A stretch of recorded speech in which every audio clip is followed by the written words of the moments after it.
Ice on my neck, yeah, it's icy. Gold on my wrist, frostbite tee. I'm rich, yeah, I'm out, boom. I got nothing left to prove. Ice on my neck, yeah, it's icy. Gold on my wrist, frostbite tee. I'm rich, yeah, I'm out, boom. I got nothing left to prove. Ice on my neck. Ice on my neck.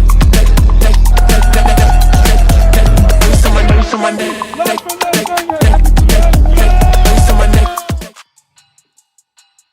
Yeah, baby. The Wednesday night main event is back. It's been a couple weeks, and we got someone special. Well, we actually a couple out of office boos in the his A tonight. And we got a show tonight, fellas, for it being, dead off season, dead middle of free agency, and a month before the draft. But we're gonna bring the heat. I'm getting over a little cold. I'm in AJ spot. Adam's wearing his BW1. We're talking Big Ten today. You know, I got to rep the Michigan Wolverines. We're going to be talking Big Ten today, and I thought if we're going to be talking Big Ten, we need to bring on the big fella himself, the guy that knows more Big Ten football than all of us combined. So we got big fella up in this motherfucker. Yeah, what's up, fellas? What is going on? What's going on, man? How you doing? Man, I'm living it large, man. Exactly 6'3", 335 of nothing but thunder. And love. Lots of well, maybe if you would have seen 2 minutes ago when you fucking tore into me, maybe I wouldn't be saying love, but I liked it. Yeah. You got me all hyped up, and then we got AJ looking like he's in a prison somewhere. Hey! Oh, AJ, where'd you get that? Was that a street vendor? Little street vendor purchase. Well, market, I guess, but they had a couple of them, and this one was the best price. What can I say? Well, tell everyone where you're at. You're traveling. You're on one of your escapades. One of my CIA escapades down here in the great state of Quintana Roo, Mexico, Cancun. Okay, I was going to say, I tell me where that is, but it's in Cancun. You're in Cancun right now. Yeah.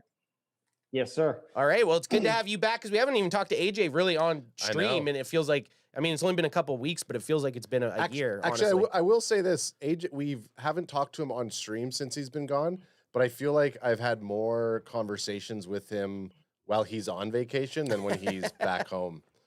Like, you want to talk to AJ? Get him away so that you hear from him more. That's the crack him if you got him. You know, let's get one of those. Got him. Crack him if we got him. We might as well. There we go. All right, guys. Well, we're gonna start start off with a little kind of non-news, but we got to touch on it a little bit just because it's still technically Cowboys news. So a linebacker that the Dallas Cowboys traded for last year from the Cincinnati Bengals, Logan Wilson, ended up retiring, and another guy that played for the Dallas Cowboys, T.Y. Hilton, he also retired today. So not really crazy Cowboys news, but I wouldn't have minded having Logan Wilson possibly to come back on a cheap deal with his linebacking corps, but he's gone. He retired, barely played for the Cowboys last year. That trade ended up being a nothing. Do we know can you guys off the top of your head remember what Dallas traded to get him? I don't know. I can't. Am I putting us on the spot here a little bit? Okay, well, I can't maybe a fourth? Yeah, I can't remember, and I can't search here. Let me check on my phone. I thought it was I thought it was also like if it was a seventh. Okay. Okay, so yeah, if it's I can't believe I just said a fourth. Like, what the fuck? Yeah, you can't trade picks that you'd never have. Yeah. the Cowboys never have fourth round picks, but so Logan Wilson gone, big fellas. This is just kind of a nothing burger, eh?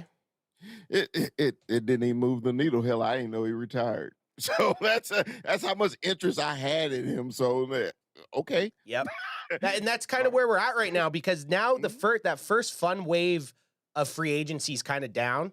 Like that first couple days, like when they first are able to talk to teams, there's this big rush and there's news coming out everywhere. This player signed here, this player signed there, this team traded for this. We're kind of past that, right? So we're kind of waiting for that next big splash in free agency. We're waiting for pro days. And yeah, this is just kind of the news cycle we're at right now. AJ, Logan Wilson, would you have taken him back if we had the chance to? I think, I'm just on the Christian Parker train, the CP train, and you want to be careful when you say that, okay? Yes, you do. Yeah, no, I just if Christian Parker came to the team and he was like, I can do something better with with Wilson, I'd be like, yeah, let's bring him back. But if Wilson had a half step foot out the door already, then no. Yeah. He's good for him. He played enough seasons in the NFL. He's a true veteran, and I wish him all the best. I will say. Oh, sorry, Phil. Big fella, go. I mean, I'm just the reason it's a nod to me because I was like, do you even remember him on the field? No. No, So, not at all.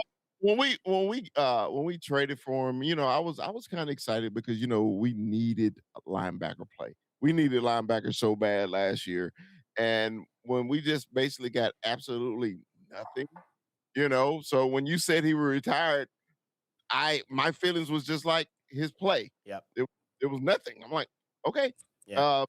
you were good at Cincinnati. You had a good career.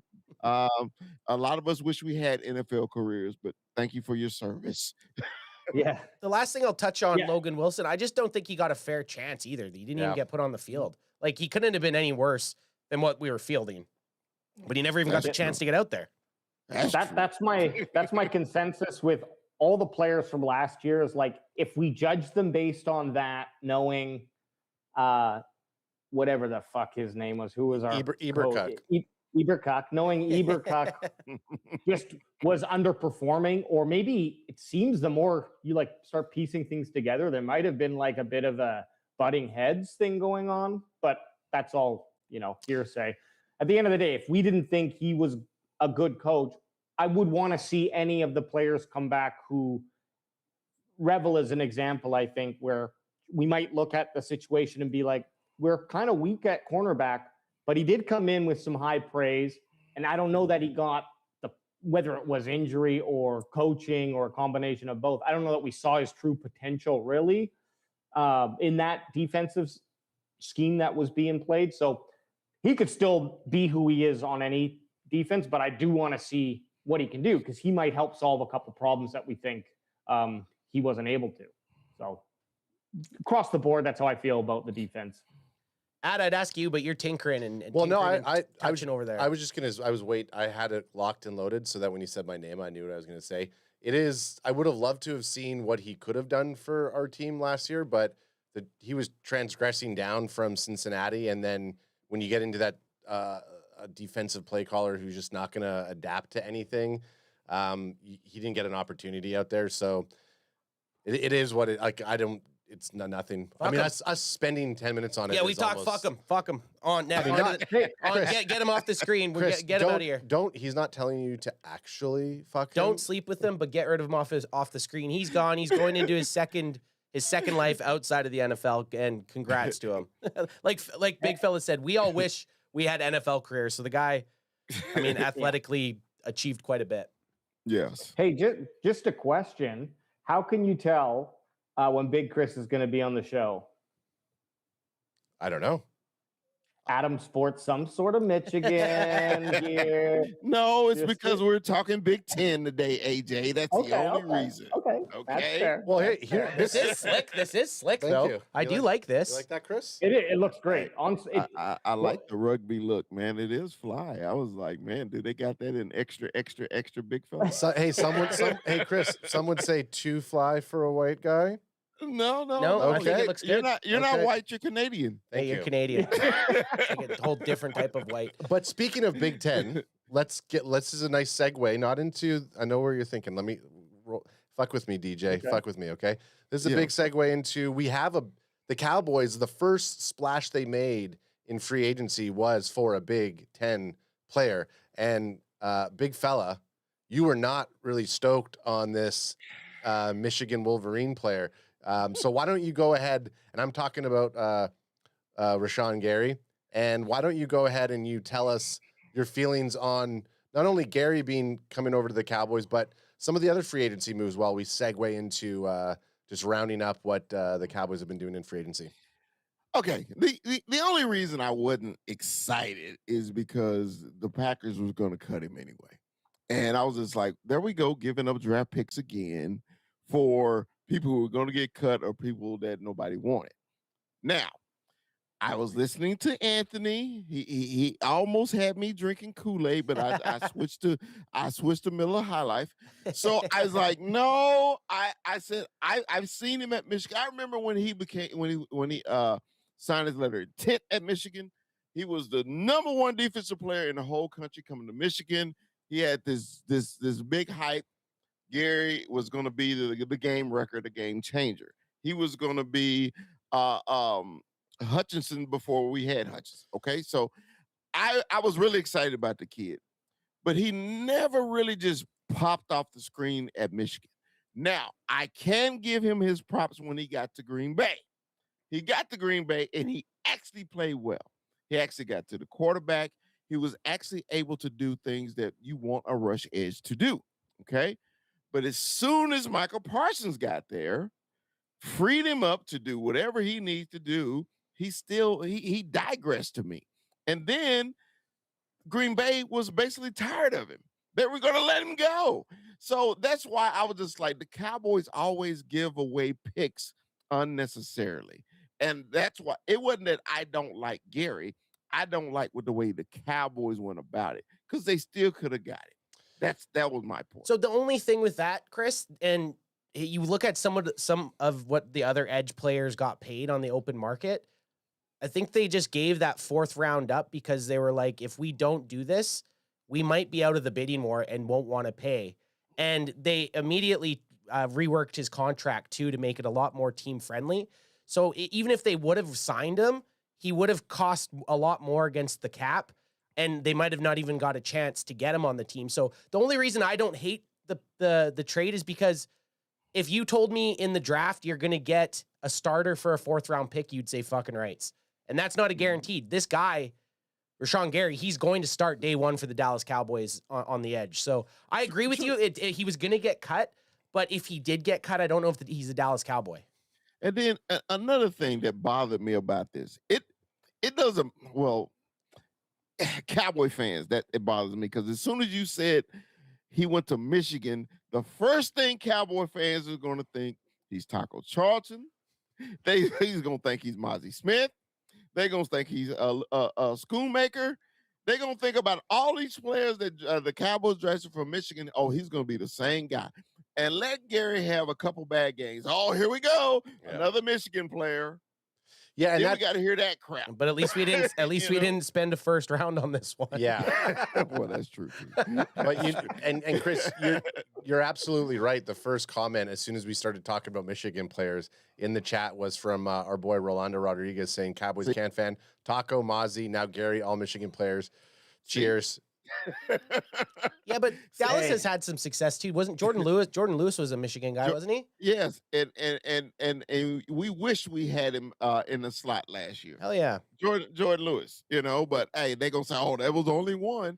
Look, even remember when we had the show the year Mozzie got drafted, and y'all asked me about Mozzie. Yep, and I was like, "Man, he's a day 2 pick, maybe day 3." The Cowboys picked him in the 1st round. Yeah. I'm a Michigan fan. I love Mozzie at Michigan. And I told you he wasn't a 1st round pick.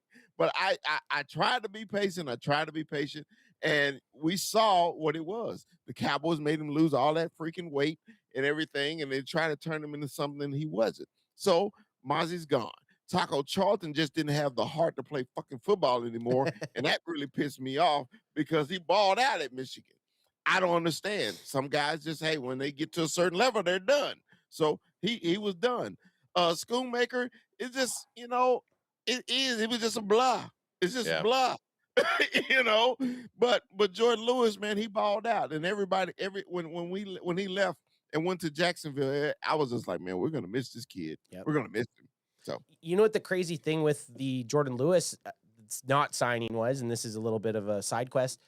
It was between them signing Osa and Jordan Lewis, and the Cowboys decided to sign Osa long term and not Jordan Lewis. And I mean, now Osa's not even on the team. Now neither of them's on the team. Neither one are there. And what's one of the things the Cowboys are looking on a day one of this draft is a slot corner. So so Ad tried to segue, and I like to segue, but it wasn't the point of the article that I wanted to get across. Sure. This is a PFF article about the Dallas Cowboys grade.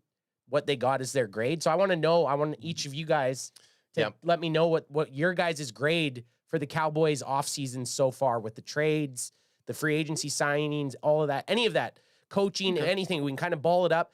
PFF gave it. I've scrolled down so we can't see it. I just want to know what you guys are feeling at this moment. What did PFF give us?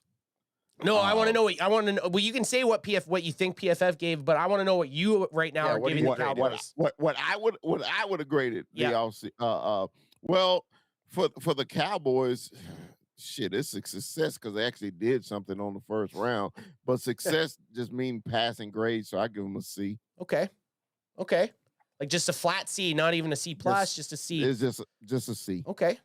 Fair enough. AJ, what do you got for these guys? For them boys?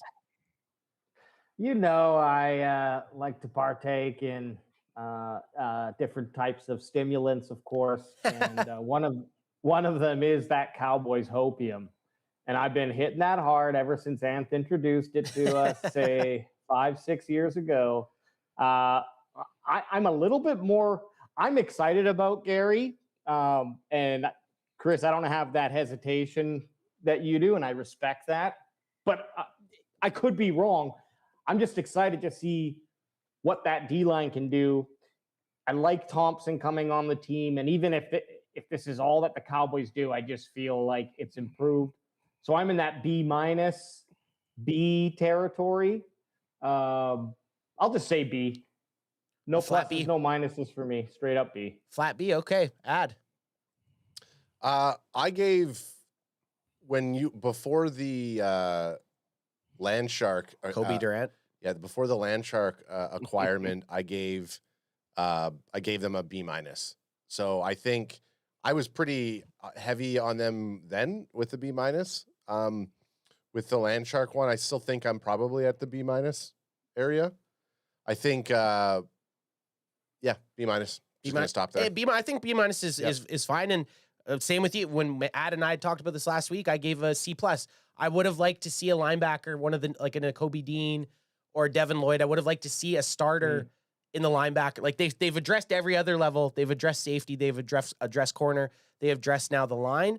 But that Kobe Durant pick isn't enough, or the signing, isn't enough for me to move it from a C+ to a B-. So I'm still sitting at C+, because I do like that the Cowboys have tried something, because they've been Fs the last 2 seasons. Okay. So I'm liking the direction they went. What we're hearing from a lot of people, and I think the big thing with the Cowboys during free agency right now, the hot buzzword is they're raising the floor. Like they're going through and they're raising the floor of defensive players. So if you're saying it's an F and you're into a C+, that's raising the floor.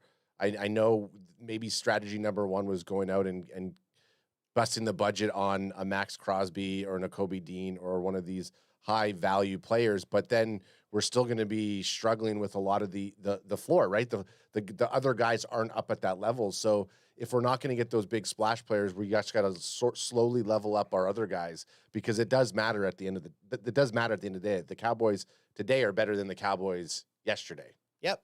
Or last year. Defensive wise. You guys want to see what PFF gave them? Yes. Yeah. They went with the big fella. They gave him a C. Do you work for them, Chris? Because how did you guys know it? The big fella knows football. Well, it was just a blah. I mean, of course, it was certain things you did like about it, because they were active. Normally the Cowboys aren't active. They wait till week 2 of the off season to even attempt, because isn't that when they got a running back? It was a week 2 in free agency. So, when they actually did something, I was like, wow, okay. The one that I'm really looking forward to is Thompson, because the guy has played a lot of snaps in the NFL, okay? And he played, y'all know one of my co-hosts on my show is a Cardinal fan. And he raised at this guy. He said, Chris, you're gonna love him. He's gonna do his job. Okay. And at our safety position, we always had problems with them doing their job, right? So, I'm excited about Thompson to come over from the Cardinals and everything, and I think it's an upgrade. I said every safety on the team the Cowboys should have let go. All of them, bye. Just go. See you later. Peace. Peace out. Yeah. Okay. And you're not wrong. Because all of them were trash. I don't care who it was. They were all trash. And if any Cowboy fans say we had good safety play last year, you're higher than AJ on a Saturday night in Cancun. It was not true. I'm calling bullshit. There's no, I'm calling bullshit. Ain't nobody that high on that. It wasn't like that we picked up some guys last year who just played that one last season. Our safeties have been together for, I think, 3 years at least, maybe even some of those guys longer. So it's like they've been through the tests, and I was never super impressed with any of them except for Don O'Dub when he had that one great season, or his best season at least of the last 4 years. So hey, totally fine. And AJ, you bring up Donald Duck. Like here in Seattle, it's a grocery store around the corner from me called Fred Meyer. So sometimes I shop there, and it's this one cashier. She sees me. Come this way. So I go through the line, and she always see me because I always got on cowboy gear. Always, it don't matter. I got on cowboy gear. Oh, yeah. She said, "Oh, my cousin played for the Cowboys," and I was like, "Okay, who's your cousin?" She said, "Donovan Wilson," and I was thinking to myself, "He's a piece of shit." But yes, he's awesome, and I feel bad, right? I didn't want to lie, like I think he's trash, but every time I see her, she reminds me who her cousin is, and I just feel bad. Big fella wasn't having any of that. So speaking of Jalen Thompson, the one thing that I like to see of his, he had a 6.3% missed tackle rate over the past 2 years, which ranked 5th among quality safeties. What was our biggest issue on defense last year? Missed tackles. Tackling. Like it was just awful. Like anyone, and this is my thing. I don't want to draft anybody this year that has any questions with tackling. They need to all be dogs. They need to be tackling needs to be such a thing that the Cowboys need to focus on. It's been such a problem with the Dallas Cowboys for a long time. So I like the fact that he's willing to get in there and get dirty, and maybe he's going to elevate like a Malik Hooker, because Malik Hooker can play football. And maybe if he gets his confidence back, knowing that he has another guy beside him who's also going to play his assignments, maybe it's going to raise Hooker's floor a little bit and even increase his ceiling. I think nope, he's done. He's trash.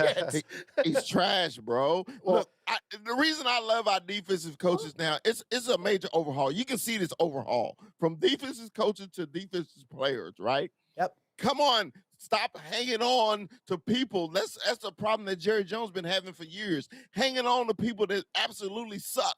He sucked. Yeah, he did. You're right, he did. But we did. Sorry, Ad. I was going to say this though. I agree with you, Chris. But I think like just with how they've been operating with this new defensive crew, I feel like there's a lot more sway coming this year than previous years.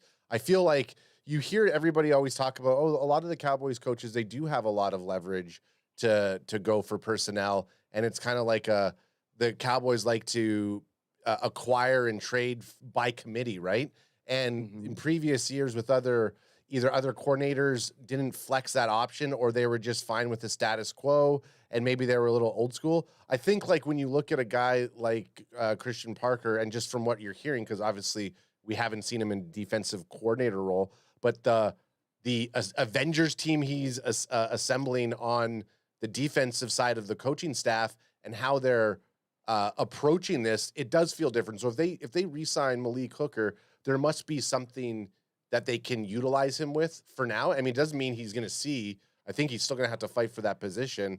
But we still haven't seen what they're going to do in the draft. So although Malik Hooker's there, I just don't who knows if he's actually going to be a starting safety. Most likely he will be, but we don't know yet. I think it's still a little bit up in the air from at least what I'm seeing.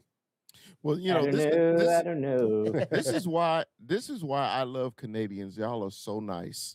That was so polite.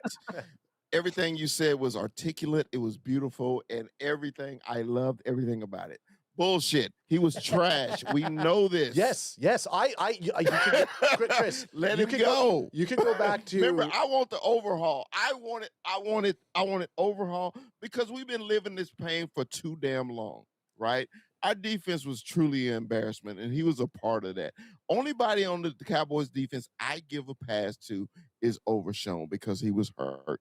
Everybody else need to take accountability. He is one of those that need to be accountable for the actions that took it. It wasn't just the coaching; it was players too. Okay, and he was one of them, and I think he needs to go. Yeah, Chris, you can go back. But you still need football players. I was just say I have receipts. I have receipts with Alex and I were going through restructuring contracts, and I'm pretty sure Hooker was on my list of I'm not bringing him back. I'm cutting him. He's on my cut list.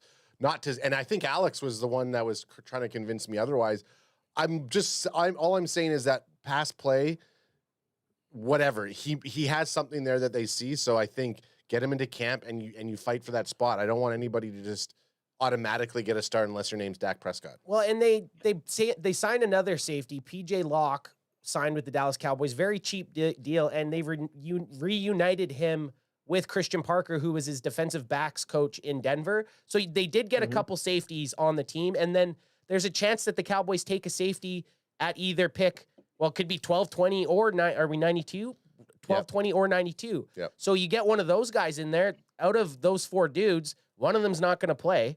So at least, I mean, you're going to have Malik Hooker be a depth piece, be a and possible cap casualty eventually, but you still need bodies to go into training camp, and you still need a guy, an established vet. Maybe one of these guys beats him out, and if that's the case, then fuck yeah, get rid of him and move on from him. But until then, I mean, we're gonna have to just wait to see what happens. And that was my biggest issue with some of the free agency period was the Cowboys still have so many holes on the defense that weren't filled using free agency, and we don't have enough draft picks or high quality draft picks to establish all those holes. So it's going to be interesting, and you're going to still have some of these trash bags because you need to field the football team, unfortunately.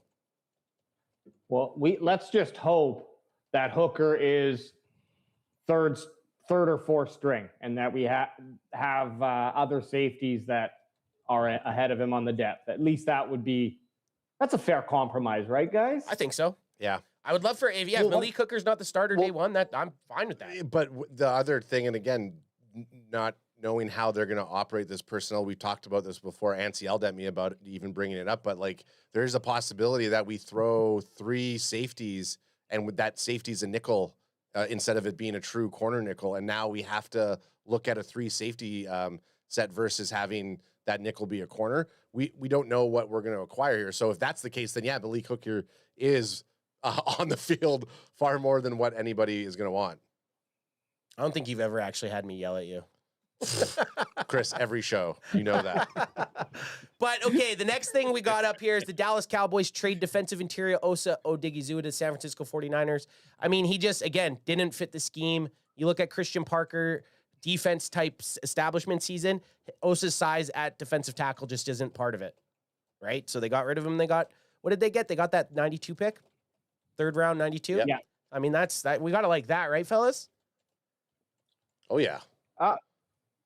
Hey, anything to make day 2 of the draft more exciting. Yeah. But also, it was sad. I think everyone likes, at least in this room, liked Osa, and I would have wanted to see him stick around. But I think it also shows, that change of philosophy up front. And he, unfortunately, was the odd man out. Maybe you don't agree with that decision, and like it should have been Kenny Clark instead. But I think Osa just had the best value for the return. And it'll be interesting to see what the Cowboys do with that 3rd pick. Either sit there, or is that going to be part of the package to move up? Right? Yep. Yeah, I agree with AJ, man, because there was a lot of money sitting at the defensive tackle position. I think they're just gonna build a team around Wilkinson. I like Osa Odigizua very much. I really do. He had another accountability thing. I think he'll fit well with the Niners, which I absolutely hate why they trade him to the Niners. Yeah. But I liked him when he got his contract. I was like, it was well deserved. I thought he made his money on the field and not just by reputation. So But I was sad. It was somebody had to be the odd man out, and unfortunately, it was Osa. And I think it was just because of money. Yeah. Because if he didn't make as much money as he did, I think Osa would still be on the team. I think, like, Totally. I mean, look, Osa took a team-friendly deal the year prior, and it's, yeah, you look at it from the Cowboys' perspective, it's money, but I think from Osa's perspective too, seeing how they're going to go with the scheme, if it does fit to a 3-4, he doesn't really fit that body type, so he's also looking at it as himself and being like, what am I going to be a backup? I'm not going to. I'm a little bit undersized for the middle. I just like there's just the fit for what apparently they're going to do isn't an Osa Odigizua one. So yeah, it's sad. I mean, we all like Osa. Getting a third for him is any other team outside of our division and the 49ers, a third would have been like, okay. It feels like we should have got more. That's the only disappointing thing. Like a third and a handshake fifth next year or something like that. Like, it just give us something else, right? Like, we gave the 49ers a team-friendly trade almost. Yeah. I had a Niner buddy text me. He's like, man, thank you for Osa. I said, go to hell. Yeah, Nate Dogg was texting me. He's like, he asked me, he's like, what do you like? Do you guys like Osa? I was like, yeah, we really like him. He's like, as long as he can tackle, I'll be happy. I was like, dude, nobody could tackle in the Cowboys last year. So That's true. That's true. To be determined. But the last two picks or the last two moves that the Dallas Cowboys did, we're not going to touch much on it. The Solomon Thomas one. He got traded to the Tennessee Titans, I believe, for a 7th round pick. Another guy just didn't fit the size scheme for the defensive tackle. And then the late Thursday last week, CB Kobe Durant signing, which I think is good. This was a nice value signing. The guy played in a lot of big games for the Rams last year. He was serviceable, and the Rams just upgraded at the position and didn't need him back. So I think the Cowboys, his AAV was supposed to, or AAV, whatever the word is, was supposed to be like 8.5 Average annual value. Yeah, AVV. So it was supposed to be like 8.5, and they got him for $5.5 million. So I think we can all agree that was a pretty good signing. Yeah, he was on a good defense last year, so he played his part. I thought I thought the Rams was going to the Super Bowl last year, but they ran into that buzzsaw. So I think it's just a solid cornerback, solid guy. Yep. So we need more of those. Just solid. Definitely. I was gonna say, why I liked it, because when I went and looked up Colby highlights on YouTube, he actually had some. Yeah. And so I was like, okay. He did. And he tackles. That's a good thing, ain't it? He got highlights. He's not a big cornerback, but he's not scared to tackle. Like, you'll see him get up there and mix it up. So the thing I love that. The other thing he brings, and Chris was kind of alluding to this, is like he has veteran experience. He has a lot of playoff experience. David Miller in the chat saying he had 3 picks in the playoffs alone. So when you have him there, he's maybe a little bit undersized for a corner, and possibly he's not like your day one, like this is our number one corner, but he adds solid depth to it. And if he needs to take up those reins, I think he can do the job for us. Well, I think right now he is there. He is. I think he is the number one. I think he's the number one CB1 right now on the team, unfortunately. Yeah. But or is Deron Bland our CB1 and he's hurt. And Kobe Durant is our number 2, who's going to let Savon Revel kind of come into his own? Well, do you call somebody CB1 just because of what they make or their performance? I think performance, because, I mean, obviously, if you look at salary, Deron Bland's number 1, but Deron Bland's coming off his second foot injury. Kobe Durant, this is an insurance signing because of that. And the PFF projected contract was 3 years, $32 million, and the Cowboys got a 1 year for 5.5. That's pretty damn good. And he wanted to go to the Cowboys. He wanted to go to the Cowboys, and I think that's probably why he's like, I'll do whatever. I'll take a 1 year 5.5. It is a little odd. Maybe they're like, what's the strategy about taking the 1 year for 5.5? Prove it. Contract, basically. Going to a team like the Cowboys, and if he can actually help that team accelerate, then it puts him in a better negotiating position for next year. Totally. Not for the Cowboys, but for anybody. For him, yeah. I'd assume like they probably had an idea of what the waters were going to be like for him, and if he entered, or if he just waited for another offer, and then maybe just the combination of obviously playing for Dallas is always good for someone, just in general. the price must have been right. And then I think I'm sorry, I'm looking at you guys chatting, and I'm wondering if I'm muted or. No. Okay. This is hey. This is no one's. I was like, can I not hear? Am I talking? And you guys. No. The final point was, and also he might the amount of playing time that he will have to build some more rapport to get that big contract next year might be something that him and his team considered as well, right? Because 1 year for a guy who was projected for $10 million for 3 years, that's odd.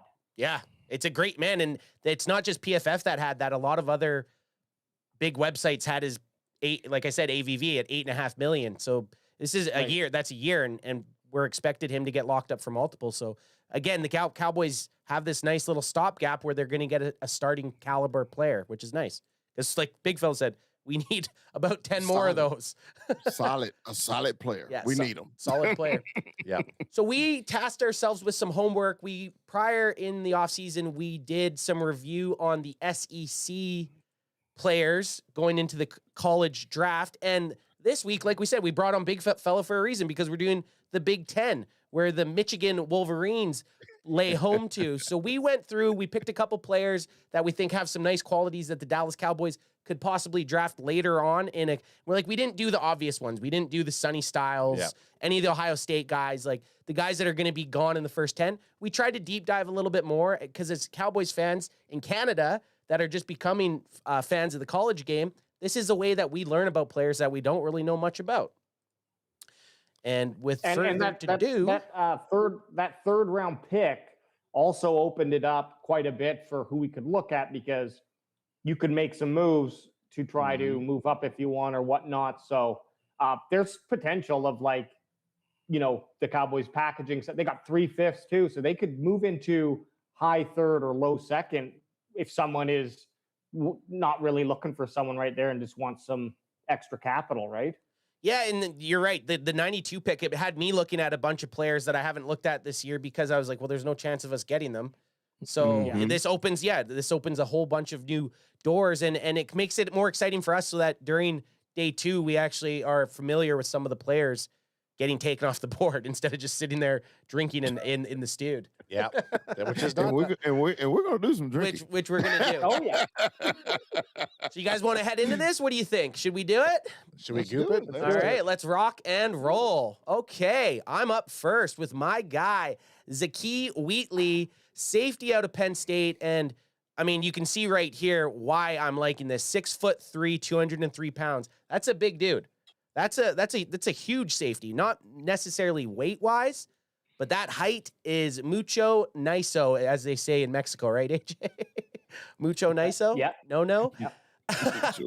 And niso. I got to give AJ some credit here. AJ's done the layout for this, and this is very pleasing aesthetically to the eyeballs. So It's beautiful. I gave him his size, his height, the school he played for, but you look at the PFF grades at the bottom. His total defense, 85.9. His run defense, which, man, we need at that safety position, 82.7. Tackling, very nice. Pass rush, we don't really care about too much at the safety position. And coverage, 83.5. So he's looking like a very hydrated prospect on the dehydrated piss to not dehydrated piss scale. Ooh. What do you guys like? You like him? 6'3"? You like that size, hey? I like him. Penn State, they had a disappointing season, but their defense is always raw. Secondary play, excuse me, against the Big Ten players, he's a good cover guy, because they chunk the ball in the Big Ten. And I love this conference, because you can get, every team is completely different. You got the ground and pounders in Iowa. You got the slingers in Ohio State. So you got to play against all the different teams in the Big Ten. And I think his performance at Penn State was excellent. I love his size. I love his range. To be a big safety like that, you're able to cover a lot of ground. So I like his size a lot. The way I got to him when we were deciding who we wanted to pick, I kind of went to that range of around 90 and started looking at the Big Ten players. And then I'd go to their kind of their size. And once I saw safety 6'3", that's what turned me on to him. And then the thing that made me sink my teeth into it was the physical run defender with downhill instincts whose tackling consistency improved significantly from junior to senior year. So not only is he willing to get in there and smash it up, but he improved quite a bit over a year. So if his arc keeps going, hopefully he gets into training camp and he's the guy that takes Malik Hooker's spot, right? Like we were talking about earlier. Would you guys take a safety at 92? Is that kind of the spot you're looking at safety, or are you guys kind of set at safety a bit earlier? Me personally, if you miss out on the safeties in the first round, I'm definitely looking day two. I mean, because our defensive backfield was just horrific. We need help. And then you got to think about all the players that we did look, they got to play special teams too. And that was another reason I was like, Hooker got to go because he don't play special teams. Right. So you need players to do all this. So good young athlete, man, good speed, good size. I wouldn't mind him on day two at all. Day two or day three. Yeah. Day three would be nice if he could fall, if he fell to one of those later picks for the Dallas Cowboys. And he's sitting at the board there. Because you'd mentioned, Chris, he's long, he's got elite speed, 6'3", which is going to make him obviously be able to match up with wide receivers and tight ends and still get in there and take on blocks if he had to. And he has that. The good thing about that speed is if he does get beat at the safety position, he can catch up. What was one of the problems last year when one of our safeties got beat? That was it. Yeah, like you're home free. A ball would be thrown, and we're all sitting there fucking clutching our hands because we're like, this is going to be a touchdown. Is what it felt like. That's so true. That is so true. But yeah, Zakee Wheatley, 6'3", Penn State, and I like them.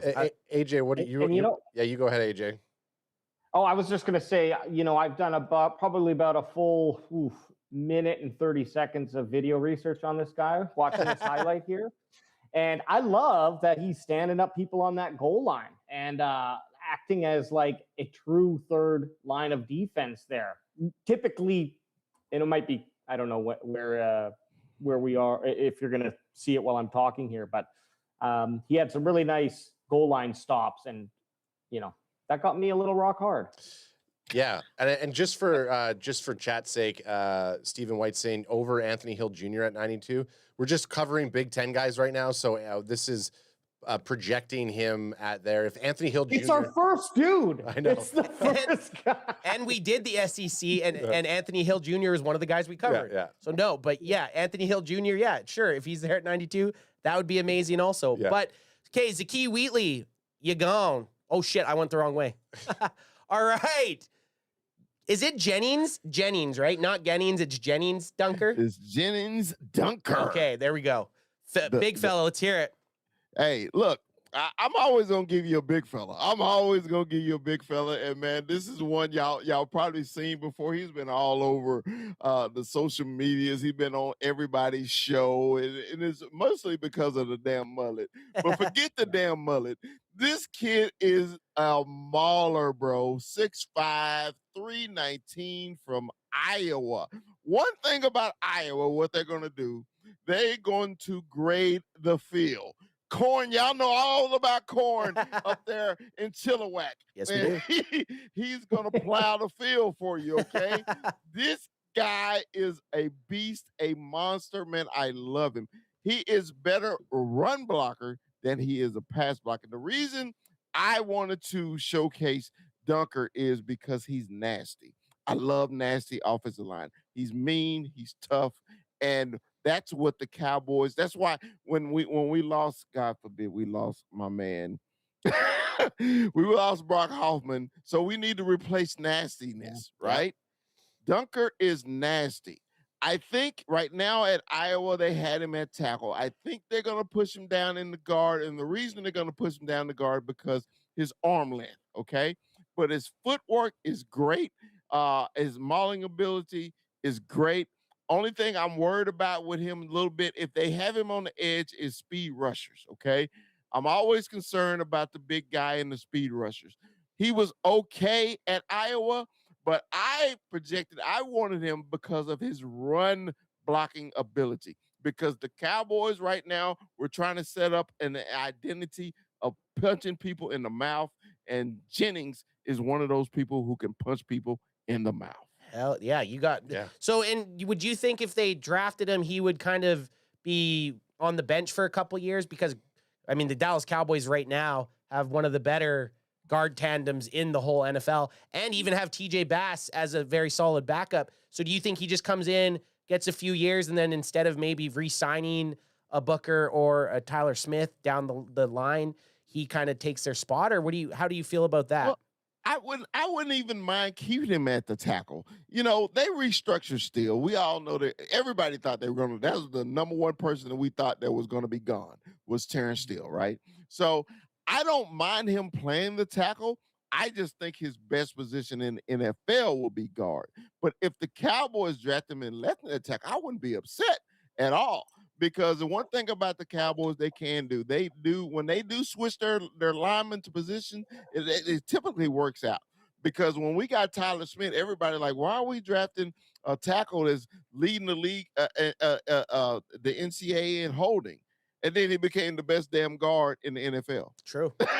So, right now, if it was the Cowboys pick, I would leave him at tackle just to see how it works. But if we had to move him, he'll be a replacement for Brock and everything like that. Get a little nasty. I like the nastiness. That's why I love Jennings and Dunker. And man, I want a Dunker jersey. We all want Dunker jerseys. Crack him if you got him, Jennings. Crack him if you got him. Future Cowboy? We'll see. Well, I look at Big Fella and Dunker there, and they look like they'd be a great country music band. Yes. Together. Yes. I'm the lead singer. And he does play right tackle, right? So that's good. Like he's And at he's right a tackle. Right tackle. He's a right tackle. What a great name for a band, Jennings Dunker. That's like, that's just my name. I would. Yes. Jennings Dunker featuring the Big Fella. Big fella. Yeah. All right, next one up, Jashawn Barham. Jashawn Barham. So I thought I gave Chris some credence because I thought he might have possibly went this route. Well, I'll obviously lean on Chris's thoughts on Jashawn. I think when we talk about nasty, this guy plays with a level of violence. Now, he's here on Alex's board as an edge. He played primarily an edge player last year, but this guy's been moved around. He came from Maryland. He transferred from Maryland as a linebacker. He's had a couple of different looks. Based off of like going into a Christian Parker 3-4, I think I'm drafting Jashawn Barham in the 3rd or 4th round if he's still available in the 4th as that outside linebacker, possibly even that will linebacker, depending on how we're scheming. You know, he diagnoses plays before they develop, so he has really good reads on blocks. He's violent. He's versatile enough to rush from that edge in a two stance edge lord, or he can drop into zone coverage. He plays some very solid run defense, which again, if you look at his PFF board, we see a little piss yellow in his tackling, but his run defense grade is very, very solid. He's a big boy, 6'3", 240. He has a high motor, high football IQ, which is very important to Christian Parker. But he does have some negatives, right? Because he's been moved around in his collegiate career, he's still a developing player. Michigan used him as that edge, and I just don't see him being an edge on the Cowboys necessarily. I see him slotting into that linebacker role. His man coverage is a little weak, and he does draw a little bit of penalties. He gets a little bit rough and tough. He's got ejected from games. He's headbutted refs. But I think the Cowboys can use some of this juice. So I'm taking Jashawn Barham as a linebacker in this draft. Juicy Jashawn? Juicy Jashawn. I loved Jashawn at Michigan. Yeah. I loved it. And I'm glad what you said is true. Michigan moved him around too much. Yep. Okay. And the reason they moved him around because he was versatile. And sometimes being versatile can be a detriment too. Yep. Because right now it's kind of hurting his draft stock because people don't know if he's a rush edge. They don't know he's an outside linebacker. Yep. You saw in the clips he can play middle linebacker. He can play weak side linebacker. That's the issue. But one thing about this kid, when he was on the field, you saw number one pop out the field. Oh, yeah. He made plays, okay? So you remember how Overshown was, at Texas. He made plays. He popped off the screen. That's what Jashawn did whenever he was healthy because he got hurt too at Michigan. But yeah, even at Maryland, he jumped out the screen at Maryland too. Yep. So Jay Sean, good pick. I like that, man. I was trying to stay away from Michigan because I didn't want to be too obvious. I well, like, So, because but- this is like kind of our first time getting to see guys in this 90 range. I think, Jay Sean can be in that late third round, maybe early fourth round pick. Possibly he might go higher depending on what team's drafting for need. I just think, you talk about how he's been able to move around, and in Christian Parker's going to want to disguise things. Hopefully, he could be that versatile player. The big thing is if his football IQ's up there and he can limit those penalties, I think he could be a pretty solid asset. Am I taking him over a Rodriguez if Rodriguez is there? Am I taking him over an Anthony Hill Jr.? I don't think I would, but I do know that when I play Michigan on CFB, this is my go-to guy, and he's fucking doming. He's your people. army. He's your. He's my switchblade? guy. And Klein, who's another Michigan player, he's a tight end. He's my guy in Whoa. in CFB. But I'm just saying. But he's Stick to the script. He's a little bit trash in real life. AJ and I looked at him. I was like, oh, let's take Klein. He's my guy. And then we look at his numbers, like, oh, his numbers don't pop off the screen as much as they do in the video game world. Well, back to Juicy J. Sean. Does it not make you guys a bit nervous that he has a 17% missed tackle rate?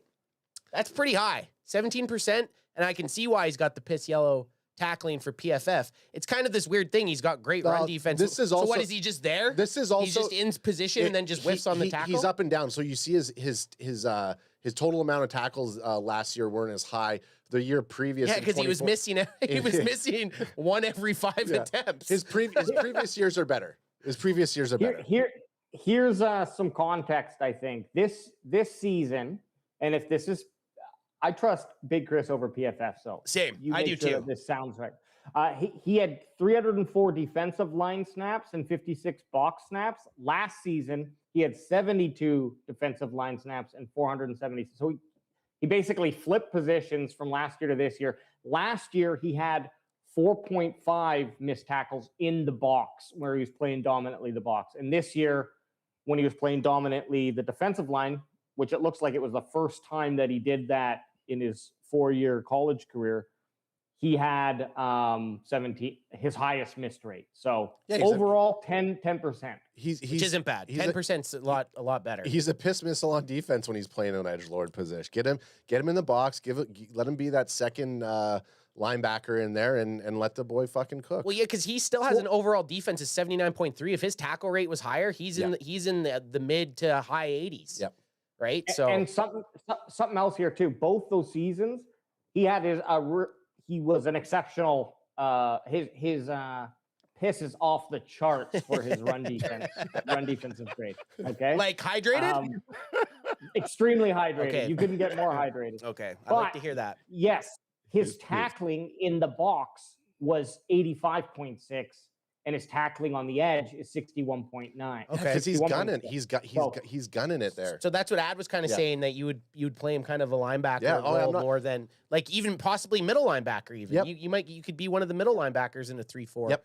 And you're seeing him in just these highlights. He was playing in the middle of the field. Go look at his highlights from last year. My favorite position when he played, man, is the strong side linebacker. Yeah. Okay. I just love when he was on the strong side, bro, because most times strong side you're running that direction, right? Yep. Great run tackler, man.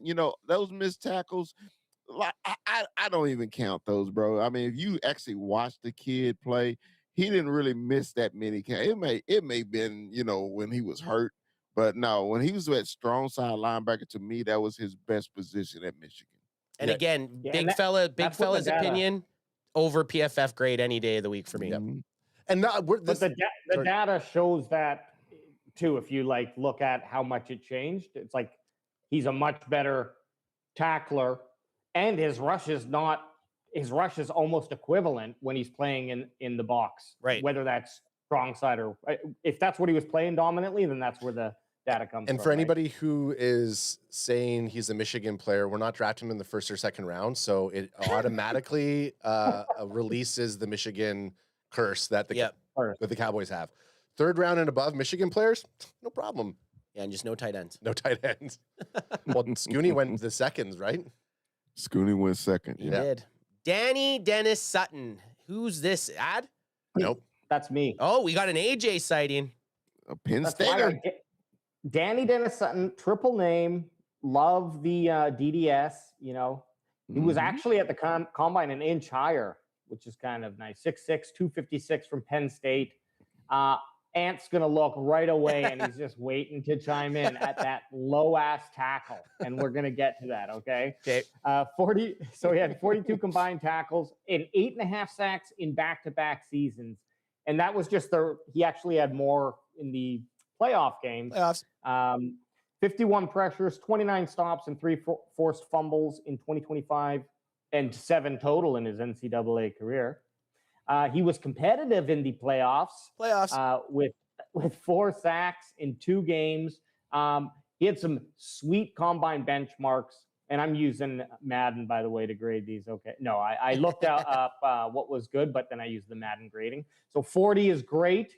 His 40 was great. His split was great. His vertical was elite. Same with his broad and his 3-cone. So he's a fairly athletic dude, very tree trunk kind of strength, Bessie strength, coming from the legs, from that ass and that core. Love it. You know, and then he has. So here's the negative. I always bring a little negative. He has agility numbers that suggest untapped pass rush potential, as we just seen, but he has that 20% missed tackle rate, and that's a pretty big concern. Or 23%. I think 20% is overall, so that's not that good. So can you teach him to tackle? Yeah, lucky for you and lucky for us if we do draft Danny Dennis Sutton or Danny Denis Sutton, because I'm just gonna say it's maybe a French name.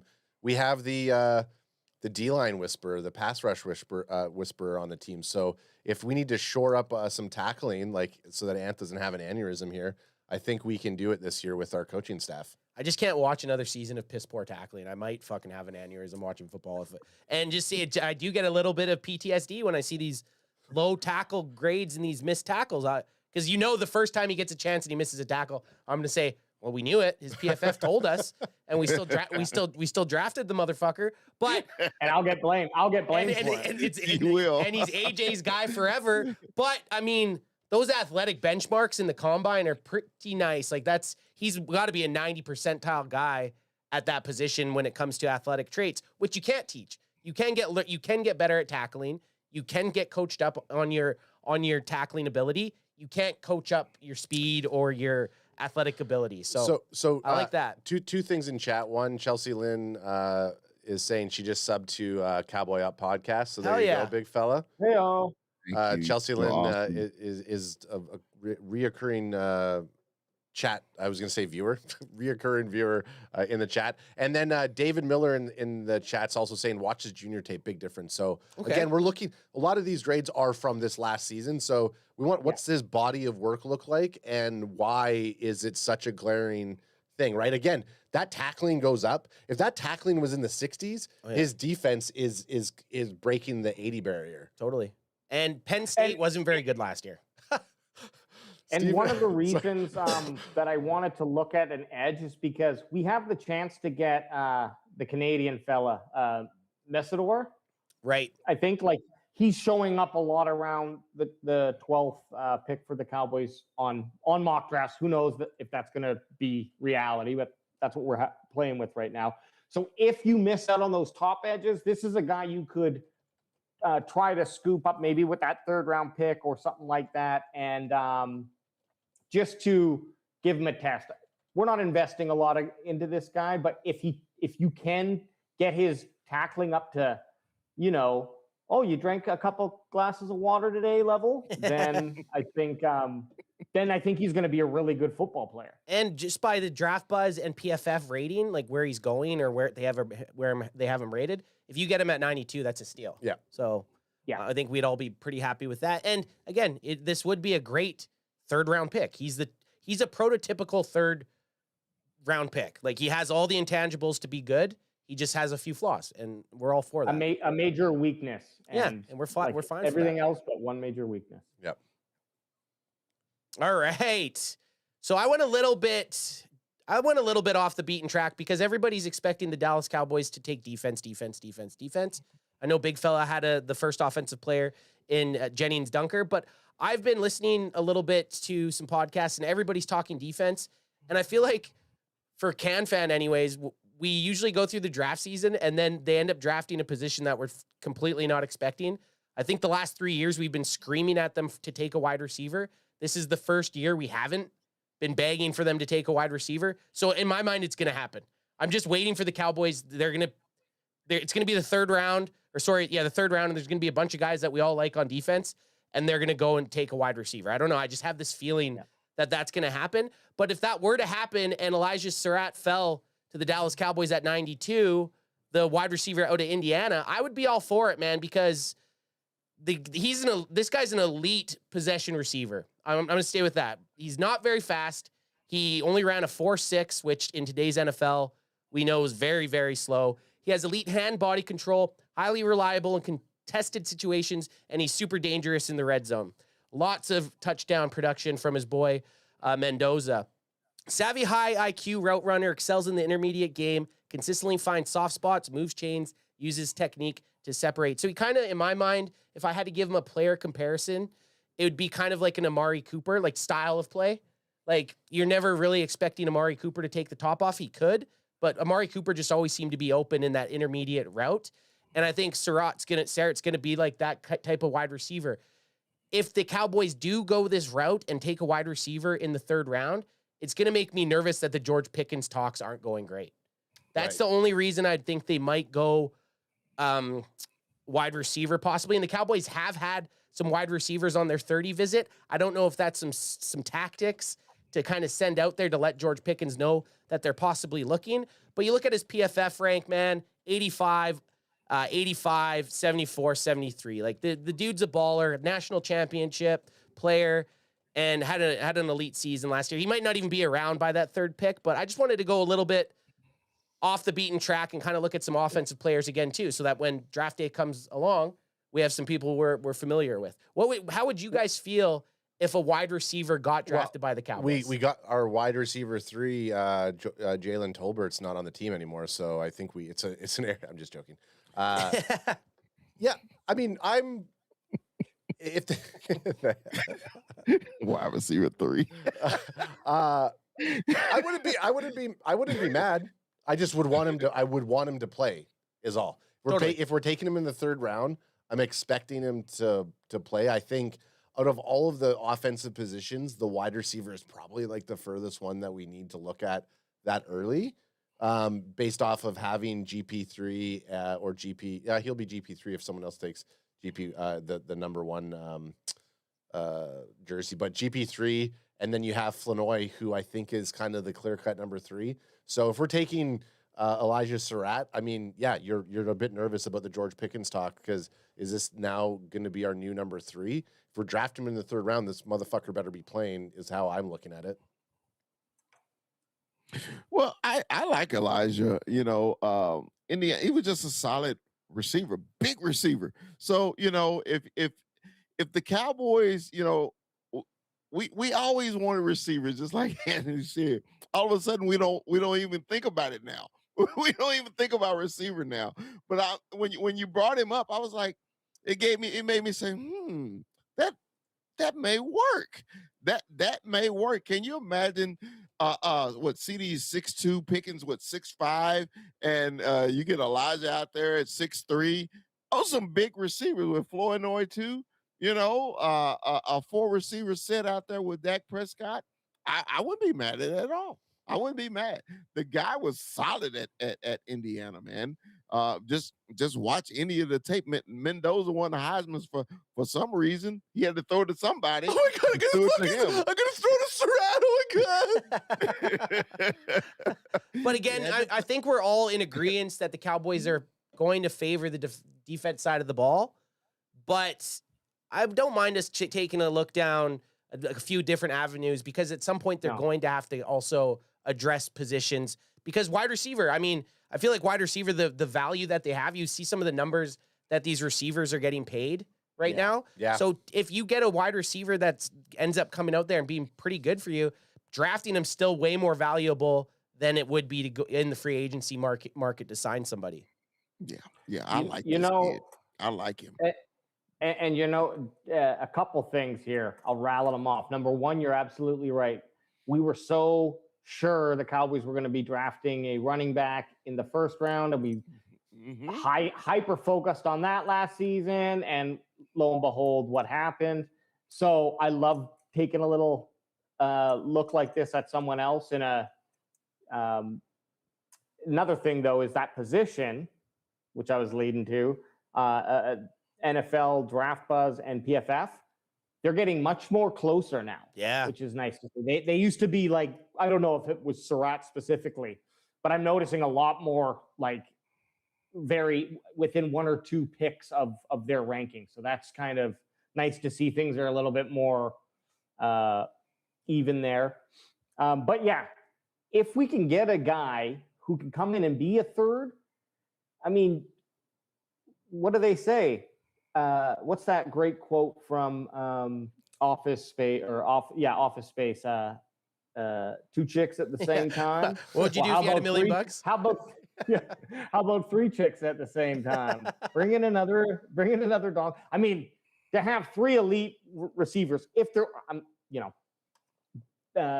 given the best potential here for Surratt, that he comes in and is like, 10 touchdown guy, let's just say, for my hypothetical here, that would be, no one would complain about that. No. Yep. Okay, Surratt, welcome to the team.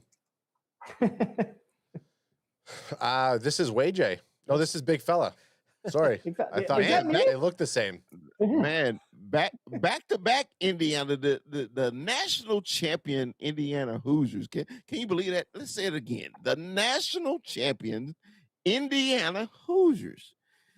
This kid, D'Angelo Pons, was, my opinion, the best player on that team. And I know somebody who won the Heisman was their quarterback. D'Angelo Bonds was the best player on their team. Period.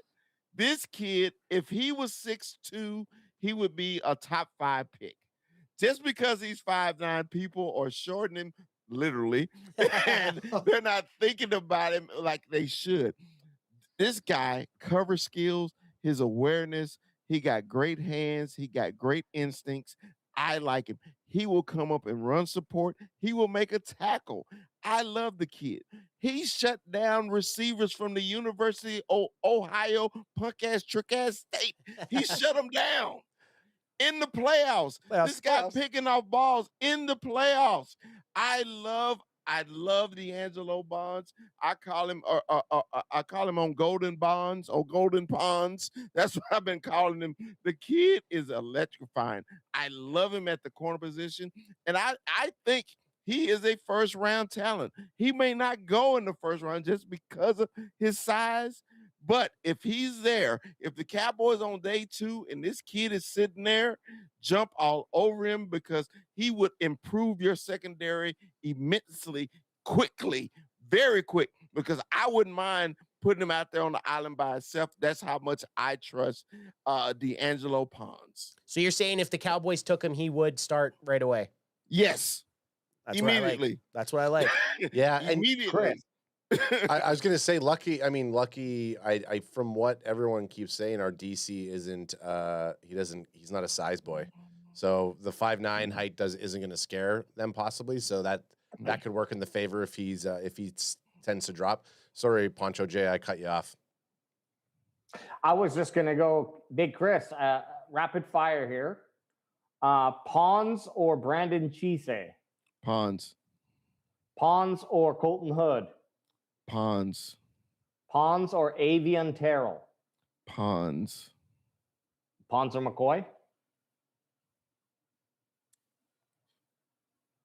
Pons. Oh, okay. I'm just going to finish it. Pons or Mansour Delane? Mansour. Yeah. Okay. So he's your second-ranked CB. I absolutely love this kid, man. I love him just because who he played against and the way he carried himself and the way he represented his school and that cornerback position. Man, I'm telling you guys, just go watch him. Matter of fact, just go watch the national championship game. That's all you got to do. You can watch the championship game, the Big Ten championship game against Ohio State. Just watch him. Yeah. I Look mean, at that even in these highlights, he's hip for hip with every wide receiver that he's playing with. He's right on them. Look, dude, Like man coverage is very nice. I don't know if this is a high. He has 9 pass breakups, 2 interceptions, and only 1 penalty. That's pretty Pretty good. damn Yeah. good. That's really So, damn good. My thing with the reason I love him so much, everybody know every receiver that plays at Ohio State is going to be in the NFL. We Yeah. all know this, right? Yep. We know this. He shut their ass down Twice. Yeah. Yeah. twice. Back-to-back He weeks. shut them down. Back-to-back weeks. Okay. And quickly. Look at his missed tackle. No. 3%. 85 on the Wow. PFF. Yeah. 5'9" And dog. 54 tackles. Yeah, so he's not only is he playing cornerback to pass defense, but he's also tackling. Okay, so big fella, instead of saying a weakness being his height, give me a weakness for him. His Hey, height. No, you can't. I know. Can't be I his know what height. you're saying. That's his only weakness to me, man. I can't believe I'm hyping up another Big Ten. Yeah, dude, player you're over you. Michigan. First off, before you start hyping him up, take his wiener out your mouth and tell us a weakness of him, big fella. He did, his height. No, you can't say the height. But that's his only weakness, is what he's saying. All right. Hey, respect. That- Kryptonite. to me, that is his only weakness is his height. I mean, his speed is good. Like I say, he can tackle. He's aggressive. He's a good man. Like I said, I wouldn't mind putting him right out there in front of Revel right now. I think he's better than Revel right now. Well, yeah, you're That's how I saying feel he's about would be the best. He'd probably be the best cornerback on the Cowboys if he got drafted. I think he's a day one starter if the Cowboys had him. That's all we can ask for. That's Yeah. anyone we draft, they need to start. Mm-hmm. Yeah, Immediately. fully agree. Alrighty. I mean, I'm gonna say I like this guy, and the 5'9" is concerning. But then you look at all of what he's done. You look at the teams he's played. You can't doubt that he would, like Big Chris said, he's played against guys who are highly touted receivers that are going to be going high in this draft. So as high as the wide receivers go, anyway. So I'm on board. D'Angelo Pons, okay. He might be the best looking wide receiver if I just look at stats. If I'm just purely looking at those stats, you line them up, I might pick Pons from what I've seen and remember. Wide receiver or cornerback? Because he's a cornerback. Cornerback. Yeah, you said wide receiver. Right. I meant that he performed well against those wide Right, receivers. right. That's what I meant to say if I didn't say it.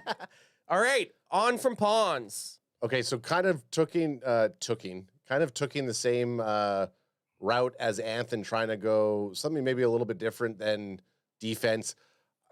Picking a running back in the 3rd round, I don't know if I would.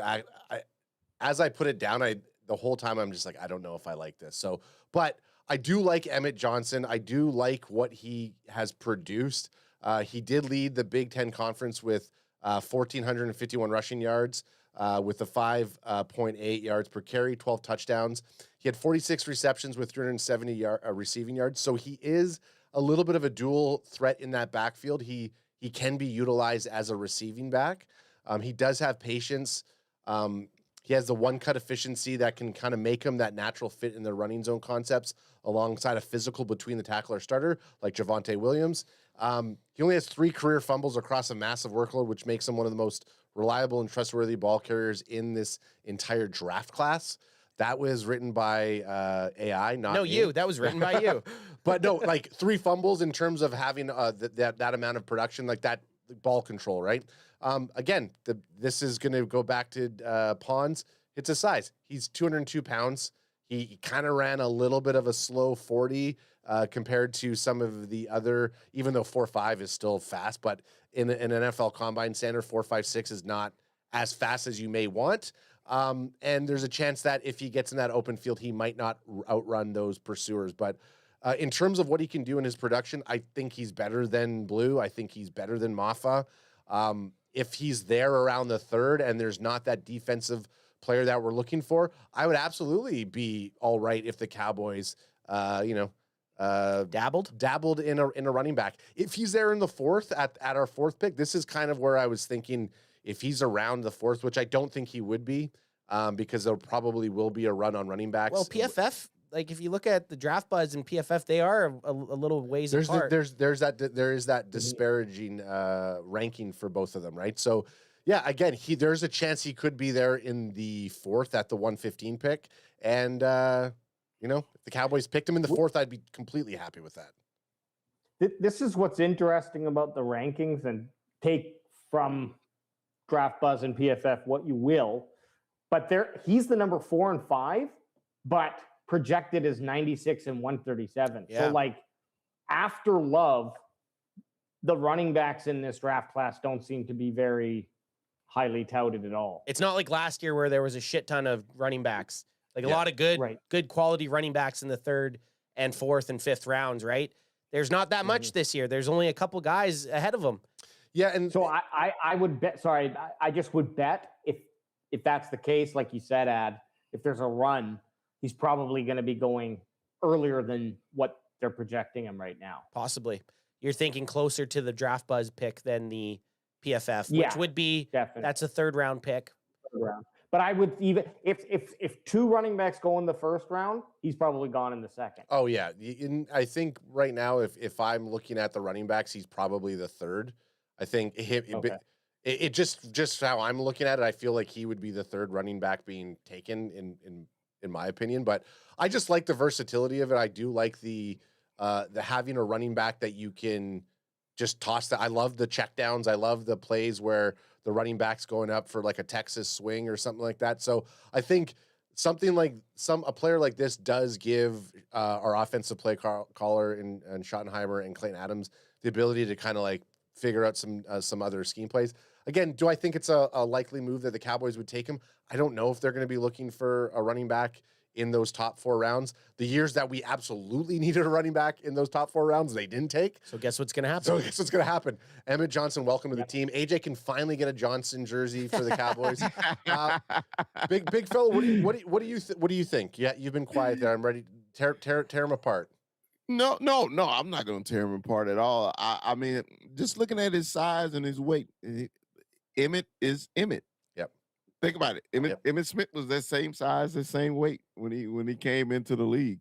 I'm not comparing him to Emmett Smith, but what I'm saying is I don't worry about the size and weight on running backs. You know, but to me, if you're productive, you're productive. Yep. And at the great Nebraska Cornhuskers with their quarterback trying to be like Patrick Mahomes, it was. I was so mad at him. Anyway, back to Emmett Johnson. Emmett was a productive player for the Cornhuskers.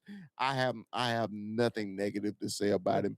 Good, solid running back, and I wouldn't be mad 3rd, 4th round if we see a running back on the board, because it'll push Blue's ass too. Yeah, Blue. Yeah, totally. There is get off your ass, Blue. If you look at the offense, a position that could be upgraded is running back in the draft, right? Yes, so very much so. Yeah. So I don't think we'd be mad about it. And he had 12 touchdowns in college, so he's got a nose for the end zone.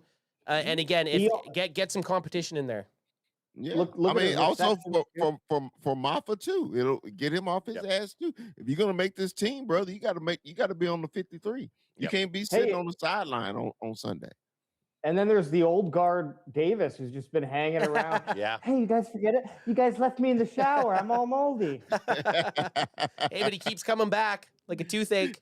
Yeah, Malik Davis is just that But toothache. when he does get his opportunity, he produces, doesn't he? I like I love him. That's what I'm saying. Davis is the number 2 to me, so you got to beat him. Yeah. I was just going to say, between this and a wide receiver, I would rather them take a flyer on a running back, or rather them go and running back in those earlier rounds than a wide receiver. Is kind of my thought. I agree with you too. I would take Emmett over the wide receiver. The only reason I'm going to argue goes to positional value. If you have a receiver in his first 4 years that balls out, he's worth more to you than a running back is by a fucking million. But I think the Cowboys need a running back more. Yeah, no, I'm just saying positional value. If you have a 3rd round pick that's a wide receiver that balls out, he's worth tenfold more than a running back. Yeah, the only just positional value. Just positional value. I don't need you to be the fucking GM. I need you to get us better players. And right now, we need fucking running backs, True. Mr. And, GM. and you're not wrong. All right.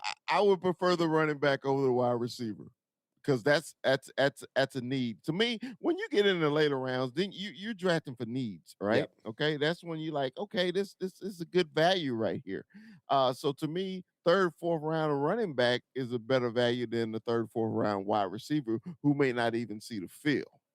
For the team, for the Yeah, Dallas For Cowboys. the team, Yes. for the Cowboys, Yeah. yes. Fair. For the team. All right. Decario Davis. I love Decario this kid too. Yes, I love him too. I know, I may or may have not been doing some research on the Cowboy Up podcast when I was looking at these guys, but Decario Davis or Decario, however you want to say it, TD, 6'4", 194 from Washington. He ran a 4.40, which is great, and a 1.59 split, which is fair, but the kicker, of course, is he's 6'4", nearly 200 pounds. And then you add on top that he's got these long ass arms at over 33 inches and 3/8. I don't do construction. I don't do work on cars, so I don't know what that 3/8 fucking means. But that's the 89th percentile, and that's all that matters. He's also had a very good vertical and a good broad jump, so he's got a strong lower body too, which I always like to look at. And only 6% missed tackle rate, super low. 20 college career pass breakups and 2 interceptions in 2025. Keep in mind, he did have a rib injury throughout the year, which kept him out for like 3.5 games. And then he ended up with a hamstring injury in January, but he did run at the combine, so there's not a worry there at this point. So he only played 6.5 games last season. That could be a little bit of a knock. And also, maybe it's because of his size, but this is something I think you can teach. He can lose receivers who break quickly or are a little twitchy. You can see that with his split. He doesn't have that acceleration, and maybe that's something that can be worked on with technique. And he had 6 penalties in 2025 because of it. So he'll get a guy moving on him that he's gonna, not be able to make a play on, and he'll grab him. And so we talk about that sometimes, being like, if he's gonna score a touchdown, just grab the guy. But not 6 times. We can't be doing that. And it looks like he's going to be available for the Cowboys in that day 3, right around where the Cowboys are drafting in that wheelhouse, according to NFL Draft Buzz and PFF. Is he going to start? Maybe not, but he could work his way maybe into the game day roster, starting lineup further in his career, even down the season. That was more of a question for anyone. Oh, sorry. Yeah, no, he'll have with a couple plays, and if the Cowboys drafted him, he had a good preseason camp there, training camp, and comes in and has a couple plays in the first few weeks, get his confidence up. He could be a good piece. I don't think he's a starter, but we just need some guys who can come in there, play relief competently, and keep the Cowboys from allowing big breaks. Did not have a lot of tackles, and that was a little bit of a concern as well. Only 17 tackles, but in 6.5 games. So Sorry, and you might have said it when you were breaking it down. Where did he play? Well, in terms of position, is he outside corner? Did he play slot? I think he was mainly, from what I remember, anyway, I can check, but he was mainly the outside. Yeah, he's an outside guy. The one thing that it kind of brings me, it feels like a not comfort food, but when I look at him, I'm reminded of TGIF with Stefan Urkel. When Steve Urkel goes into the machine and he becomes the cool guy? Really reminds me of Stefan Urkel. Totally. Stefan Urkel. 100%. So he's jacked. Yeah. He's jacked and smooth. I love it. Family Matters, right? That was the name of the show. Yeah. Fuck, did that show get wild in the later seasons? Yeah. They jumped they jumped the shark, and then they went 3 seasons more after they jumped the shark. And it just like crazy as shit. That's a very good. That's Urkel. Just like Urkel. One fun fact, because I knew about the kid because of one of our co-hosts, Kuiper. He started at the University of Arizona. When he was at the University of Arizona, he was when he came in, he was the #1 corner in the country. Oh wow! Recruited. to Arizona. He transferred up to Washington here in Seattle. The kid I like him because his length. He's 6'4", brother, and you run it 6'4", and you run it a 4.4. Hell yeah. That's what you call an athlete right there. Yeah, He's getting up the field, so that means he got a good hip movement, his good change of direction, and basically that's what you need as a cornerback. That's why I like the kid, his height and his speed. I love it because the receivers in the NFL are big boys, Yep. and they can fly. Yeah. So if you got a big corner, and I said, and plus he got corner hands. Corner hands is just a receiver that can't catch. So he got corner hands. Long as he can defend, that's all I care deflect about. that shit. Super athletic, can't catch, put him at cornerback, which we're okay with because this guy is an athletic monster. And again, at 105, 123, where they got him projected, sign us up, man. Sign us up. Mm-hmm. I think that's our last guy. That was our last guy there. Okay. That's a good roll. Good roll of dudes. Good bushel of boys. That's what I call it. Good bushel of boys. Good. I mean, guys, we talked a little bit about the Cowboys moves. We were in the free agency. We're still in free agency, but why don't we hit a mock draft? Yeah, we could do that. We could do that. Yep. Let's do a live mock.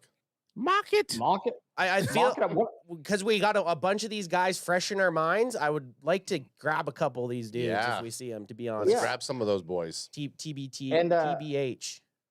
A little behind baseball here. I'm gonna split this app up into 3 parts. So I think Taste it up. Make it I mean, juicy. we got Big Chris here. We got got to do a mock. Cancun Jay. I mean, let's Poncho do it. Poncho J, big fella. So we're going Cowboys. man. Obviously, we're picking as the Dallas Cowboys. We're gonna go 7 rounds. And you know what? Before we Crack if if you you got got 'em. them, this mock draft is sponsored by Drip Vodka Seltzer. That's Drip with 2 R's. So AJ had talked about this. You can now kind of change people's big boards. We're just gonna stick to the PFF one. What do you guys think? Stick to PFF? I think stick to PFF. Oh, I don't know what I did. Oh, PFF big board. Okay.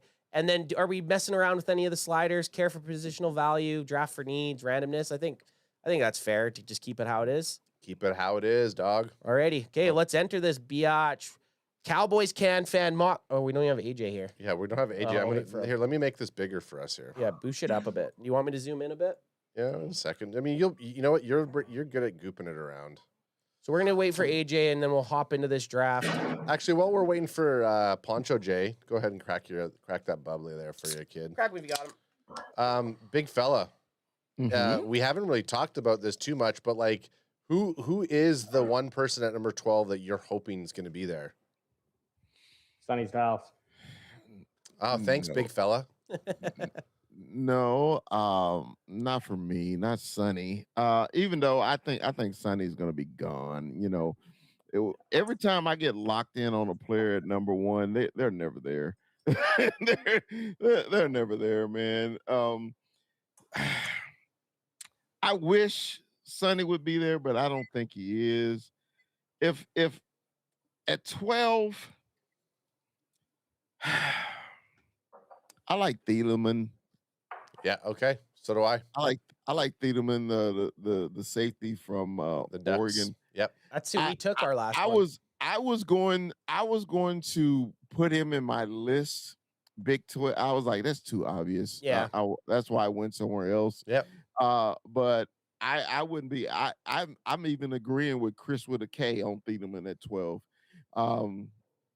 So that's me, Thielemann. But if it came down between him and Sonny, of course I'm taking Sonny Styles. Yep. Of course. All right, fellas. Fan mock draft version 3. We got Cancun Jay and the big fella all the way down in Seattle. We're gonna hit this shit, and we are gonna become the Dallas Cowboys general management team. Let's do this. Start draft. And I don't know if we'll be able to read it fast enough. Fernando Mendoza, Jeremiah Love, weird. Arvell Reese, David Bailey goes, Ruben Bain Jr., Sonny Styles, Carnell Tate, Francis Maigoa, Caleb Downs, Mansour Delane, Makai Lemon. Okay, so There he is. It went pretty fast, didn't it? went fast. I tried to keep up. you did good. You did pretty good. So It did. we have a guy that Big Fella was just talking about, but we lost Sonny Styles. Cowboys are on the clock at 12. You got Dylan Thieneman on the clock, Spencer Fauno, Monroe Freeling, Kenyon Sadiq. I'm not even going to attempt that player's name. Jermod McCoy, CJ Allen, and Jordan Tyson. What are we feeling, fellas? I think it's obvious, man. You got to go Thiedemann at number one. I mean, because only other player on there that I would want is CJ Allen, but I think you can get him at 20. AJ, what are your thoughts? Yeah, I think it's Thieneman. No doubt. Okay, well, I mean, and Anthony already knows that I'm a Thieneman fan, so I'm good taking Thieneman here. Do we want to look at the trades? Yeah. Oh, guys, we could trade to 15.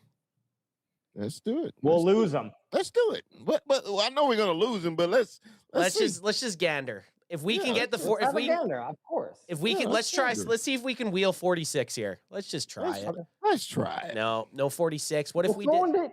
Throw in 18. Throw in 2018. What the 218? Our seventh rounder. 218. Doesn't really We move don't it. need that. Doesn't really move We'll it. try 215. We don't need these dog shit picks. I agree with that. What about what about 150? No, they're not. Oh, maybe. What if we do something like? No, but sometimes you just need to bump it. Sometimes it just needs to move a Let's see here. sliver. I mean, even 92. Okay. Would you guys be against 112? That's our fourth round pick. I'm fine losing out on our fourth round. To You get a move up second? quite a bit. Yeah, I think we try it. What do you guys think? We get a 46? Big fella, it's your call. You're Will McClay today. I'm fine with it. Okay, let's do it. It's more realistic than. Yeah. Okay, we got it. We wheeled. So let's see who we lose. We lose Spencer Fauno, Kenya Sadiq. Ah! Right before. You have Kyle Hamilton. You're not taking Dylan Yeah, Thieneman there. That's such bullshit. That is bullshit. Oh, That's funny. my God. So we're taking. Yeah. So we're taking Jermon McCoy. They knew who we wanted. They did. They knew Okay. who we wanted. Guys, this is This is a no-brainer now to me. This is a CJ Allen, and then we're probably taking either a Mesidor or McNeil. Well, Warren. let's just worry about this Yeah. pick. So what do you guys want to do here? I'm going either Mesidor or CJ Allen. One of the two. Yeah, I think CJ Allen. We need a linebacker. Main reasoning, we're going CJ Allen. The Dallas Cowboys need a linebacker. But hold on. Okay, we're holding. Hold on. McCoy is there. I refuse. He is there. I'm not clicking. I ain't clicking that. So, hey, Will. Will. If there's one thing Anthony Jerry Jones will not agree to, He ain't getting clicked. it's that injury question. Yeah, injury. And I don't disagree. Just talk to me after. Talk to me after his pro day. If he runs his pro day, March 31st, he's supposed to be doing a pro so day. he does his pro day and he does it well. Then yeah, this would be a great pick. But until then, I ain't clicking that shit. I agree with you. I ain't clicking that shit. So CJ Allen, are we all in unison? I want CJ. Yes. Okay, welcome to the team. CJ. And we gained a nice second round pick. All right, we'll speed it up after we get to our second pick. So Freeling, Tyson, and then Cooper Jr. is gone. So now we have the ability to go.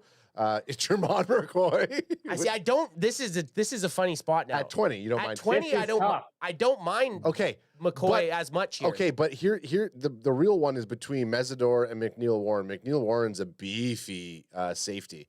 So if we were prepared to take Thieneman at 12 and McNeil Warren's there at 20, I think there's a conversation here. We haven't taken Amir as a CanFan team. I think we could absolutely use the Canada's own Mesidor at 20, but let's just have a little beat here and talk about McNeil Warren. Well, what's a bigger position of need right now? Cornerback, edge, or safety? The Cowboys went out and addressed edge in free agency. They brought in 2 free agent safeties. I think there's a bigger need at edge and cornerback than safety. Thieneman, yes, I would have done safety because he's a premier player that would have started right away. I'm probably taking Terrell instead. I just don't know about taking Jermon McCoy, and I know Chris wants to do it. Anth fucking turncoat me here by saying at 20 he'd take him. Oh, I'm just no. I don't. I think an edge and a cornerback's more important than a safety here. So if it's Terrell or if it's Mesidor, I'd rather either of those players. we were just hot and we were just hot and heavy on Thieneman at 12. Because I think Thienemann's a better player than Emmanuel McNeil-Warren. Emmanuel McNeil-Warren at 20 though is still a valid conversation. Is all I'm saying. It's a valid, and that's what I'm trying to. The other guys, what do you guys think? What position right now Or are do you guys want to leaning- see Anthony fight over here, Chris? we're gonna knuckle Chris, sandwich step each other. in. Chris is taking McCoy. I personally would take McCoy. My second is Mesidor. If you had to twist my arm and make me choose one that's better for the team, I would say Mesidor would be the best pick. But I would go McCoy just for the value. Oh, Mesidor is good, man. Mesidor at 20 is a good pick. I would say that I honestly think Mesidor is the pick here. Wage? I agree because I think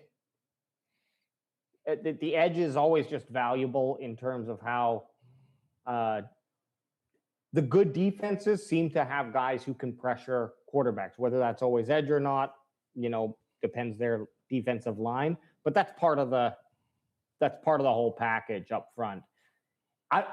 He'd probably be like outside linebacker type of position if we brought him on, if you're playing a 3-4, but whatever, edge is edge in my opinion. So I also think though, a strong line that can pressure the quarterback will just naturally make your cornerbacks better because the quarterback has less time to throw the ball.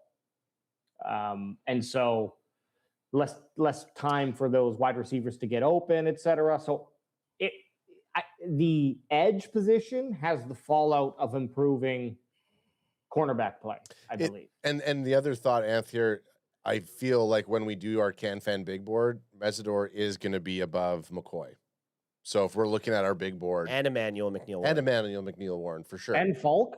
and Falk. and Falk and Terrell. Yeah. Falk's had a fall from grace. So Yeah, it's a little bit, yeah. I think Mesidor at 20 is a good. I know you said we addressed it in free agency or we've picked somebody on there. I still don't think we've fully addressed it. And I think Addressed what? edge, like we No, I said we addressed edge safety in Right. free agency. That's why we should go edge. which I still don't think we fully addressed safety. And I still think safety is a conversation we could have. I'd pick Mesidor over McNeil-Warren. So how many defensive free agents did the Cowboys get? 4. 2 of them were safeties. Mesidor it is, boys. I'm taking Mesidor. Lock it up. Lock it up. Unless Ad I'm wants to taking try to get us to go for the safety again, which So I like hey, McNeil-Warren. Sorry for trying to have a Bring up- conversation of a player that we've never picked. That just we've never had McNeil-Warren in the conversation. He's never been available at that spot. So that's I was just trying to knowledge up a little bit here. All right. Bring up your picks. Bring up your picks. I just like to confirm. I know who we drafted, but I just like to look at it after. There we go. Okay. And I Just think after everything, let's be honest. If we finish day 1 and we have CJ Allen and Akeem Mesidor plus a day 2 pick in the second round, we're all doing and- screenshots. And we don't even need to discuss Yeah. right here. Look who's sitting there right at 43. Oh, David You yeah. know, Yes. know who he's picking. So you who know we're who fucking he's picking picking right here. And aren't get we him on this squad. Aren't we happy? Get him on this squad. Aren't we happy we went with fucking Mesidor now? Big fella, you were saying McCoy over Pons even on the last one. So So this you're is saying Pons over McCoy. the big fella. Pons was supposed to be his number Yeah, 2. no, that's what I was saying. He was saying he would pick Pons over McCoy. I know, but he almost almost picked McCoy. he almost It was got a me to long pick. It was a long pause. Yeah, no, I like it. This is long meant to pause. be. Big fella's convinced us because I think D'Angelo Pons, and after seeing some of his tape, I think he has a chance to go in the first. So if the Cowboys ended up getting him at 43, I think that's a grand slam. He 2-day is a picks. day 1 starter for the Cowboys. If he's sitting there in the second round, day 1 starter. Look at this shit, guys. Look at his college PFF. He's an absolute baller. All strictly an outside guy, which the Cowboys need. I don't even think we need to talk about it anymore. Let's bring him home. Bring him on. Bring him home. Welcome to the team, D'Angelo Pons. Look at that, man. That's 3. You just got 3 starters. There's 3 starters in the first 3 picks. Yes. That's what we you wanted. need, Now- right? That's what you need, right? That's Yeah, great. yeah, That is yeah. oh my goodness. This is Holy where shit. it gets good, fellas. This is Okay, where it okay. gets good. Okay, everyone take a breath. Everyone take a goddamn breath. Breathe it in. Breathe it in. Man, this is the best draft I've had in a long Same. time. This is right now. So we did address linebacker with our very first pick. Then we got Akeem Mesidor. Then we got D'Angelo Ponce. Are you guys still thinking linebacker is something you'd look at, Yeah. or would you go elsewhere?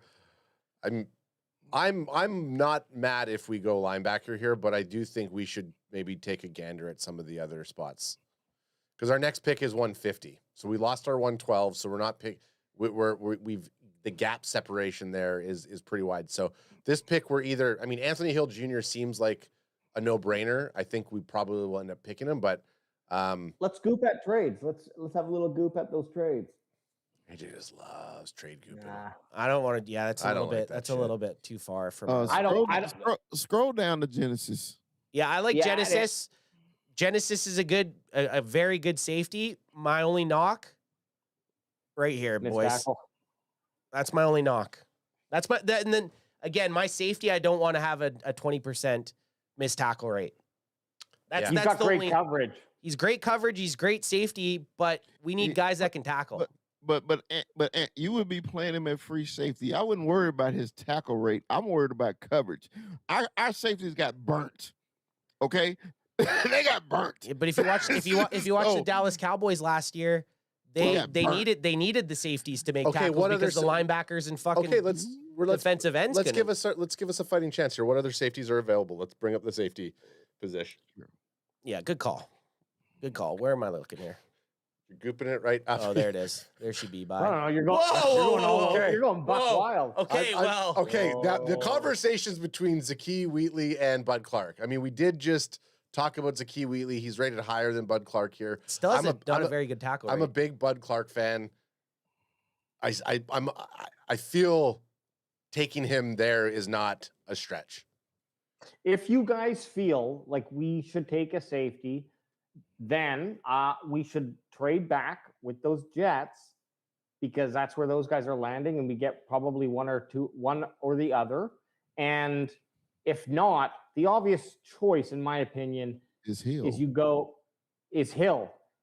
Shore up that linebacker room. You couldn't tell me. Look at this. Go to your picks again and just imagine Hill's on that list too. I know. Look at that. So Look at that. day one of us talking about the NFL draft, or even during the season, I was talking about Anthony Hill in the first round. That was my saying guy. Anthony Hill. So- Anthony Hill. Watch it. Anthony Yeah. Hill Jr. is going to go before so 12. you've sold me on AJ. You walked me through the garden there, Yeah.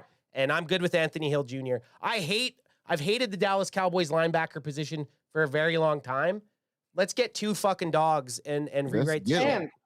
shit. And if either of these guys don't hit, I mean, what the fuck?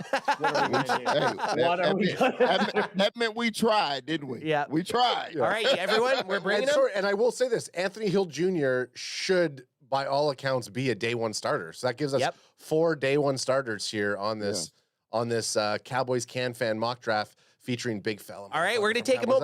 I do like the fact that there's some nice safeties at 92 that we Yep. could take, though. That is Yep. nice, Yep. just in case. Anthony Hill Jr., who I don't think is Welcome. going to be available at this spot of the draft. Welcome to the team. Well, Give it a quick pause. Give it a quick pause. Give it a quick pause. Okay, paused. We saw where those safeties were. Where's our pick? We got Our next 150. pick. 150 is So our next pick. do we want to package and move up We could. to like the 100 or where are we right now? We're at can't see, it's a 99. little blurry. We're at pick 99. Zakee Wheatley, my boy, just went to the Eagles. You No. son of a God damn it. bitch. Yeah, the Penn State guy. Okay, Well, I is think we trade up is for Bud you- still there? Bud Clark and Genesis Smith are still there. I'm So- fine. I'm fine about waiting because one of the Okay. two is going to be there. You think One so? of the two of them. Okay. I think Bud will be there. Bud's not going to be there. Okay, at we're 150, resuming. But Yeah. Oh man, this is going. Oh, Genesis, is just gone. went. Bud Clark's Clark. gone. Chris, you fucked me. It was Bye, too Bud. long. It was too long. But you know what? Bye, Bud. We're happy. Bye, Now we're Bud. going. No one Get wants outta to here. trade. No one Okay. wants to trade, which is good for us because we get caught up in trades. But I would have liked trading up. To be Yeah. honest, there I wouldn't have mind getting our safety pick there because imagine a safety with this group right Yeah. here. But it's all good. That's okay. I thought Bud would be there. I No. really did. He's really he's climbing it. You know what it is, Chris? He's there at the 112 pick. So if you scroll up, Anth, he was at like 130 is where I think he went. We're checking it out. We're scrolling Did I pass him already? Yeah, I think. No, right there. 113. 113. So yeah, so 112, which is the pick, is our pick that we traded. He would have been there. And we were, look who went at 99. Jay Sean. Jay Sean. We would have had a chance at Jay Sean also if we would have traded up to 99. Yeah. That would have been interesting. Fellas, okay, we've addressed some nice spots. We've taken 2 linebackers, an edge, and a CB. It's looking like a lot of offensive players on the board right now. Nothing defensive. If there's a tight end who's competent and has really good blocking and actually played, I'm interested in that. In the late rounds, I'm looking for what Schoon should have been. And that's a dude who's just blocking the shit out of players. Marlon Klein. Marlon Klein is not that guy. But he was my guy in CFB 2-6. I'll just say that much, okay? Big fella, what is your thought on Marlon Klein? Because you've been watching this guy his whole career. Well, one thing about it, Michigan's offense is designed around the tight end. Okay, they're all. I think they're prototypical tight ends, white guys, 6'5", 6'6", 240, that can block and catch. They're all the same. They're basically the same player from Jake Butt to Schoonmaker. They're all the same guys. So Klein, I liked him. Oof. He was for a while. He was our go-to receiver. He was the only one that could catch the damn ball at Michigan at one point. He's from Germany. So I like him. I mean, I just think right now, if I was the Cowboys, if tight end to me would be the free agent guy. I need somebody I is proven right now. Okay, because all it's showing us right now is we need to pick a position. Then what are we thinking? Sorry, can you go to Klein again for one quick sec? Because I have a letter a text that he wrote to his teammates actually, and I'm going to read it to you while you look at him. So he wrote to his teammates and I quote, it was, haha, my girlfriend thinks I look like Wolverine. Should that be my nickname? Should that be my nickname? ? LOL. JK. He kind of does. He was trying to get his teammates to call him Wolverine. But, Marlon Wolverine Klein for the Michigan Wolverines. And it just never happened. Okay, No, I agree, Chris. These guys are not. There is a dude, I can't remember his name, and if we see him, I'll shut him. I'll know. I wouldn't mind looking at offensive line or running back right here. Okay. Sure. Yeah. Offense. So tackle, are you thinking? Tackle or running back. Okay. So I wouldn't be upset. Okay, Katron Allen's not a bad look at 159. Okay. So our guys that we have right now, Le'Veon Moss, Isaiah World, tackle, Jaden Ott, halfback, Diego Pounds, tackle out of Ole Miss, Katron Allen, halfback out of Penn State. Nothing really screaming at us, is there? Nothing. What's that tackle? That Oregon tackle, good team, and this is a good team too. Oregon tackle. Okay, Yeah, Isaiah World. Let's see, left tackle predominantly. Looks like he got bullied a little bit. Only gave up 1 sack, gave up 12 hurries, but very underwhelming against a lot of the competition. First look, he's 6'8", 318 Holy pounds. shnikes. Yeah, I think that's stupid. You do? Okay, Chris, I was a little worried. 6'8" is kind of too tall. But no, it's never too tall. Bring on Katron Allen. He's a halfback. Penn State. He's behind Singleton. 5'11", 219. So he's a little bit beefier than what. Allen was they tag teamed it at Penn State. They were the 1-2 punch. 15 touchdowns. They actually had a good system at Penn State. Penn State should have been in the playoffs, man. Their whole team just let their coach down. I don't mind it, but he doesn't give me a change of pace from our starting running back now. Okay. Devontae, because he remind me of Devontae. Yeah. I'm like, we already got Devontae.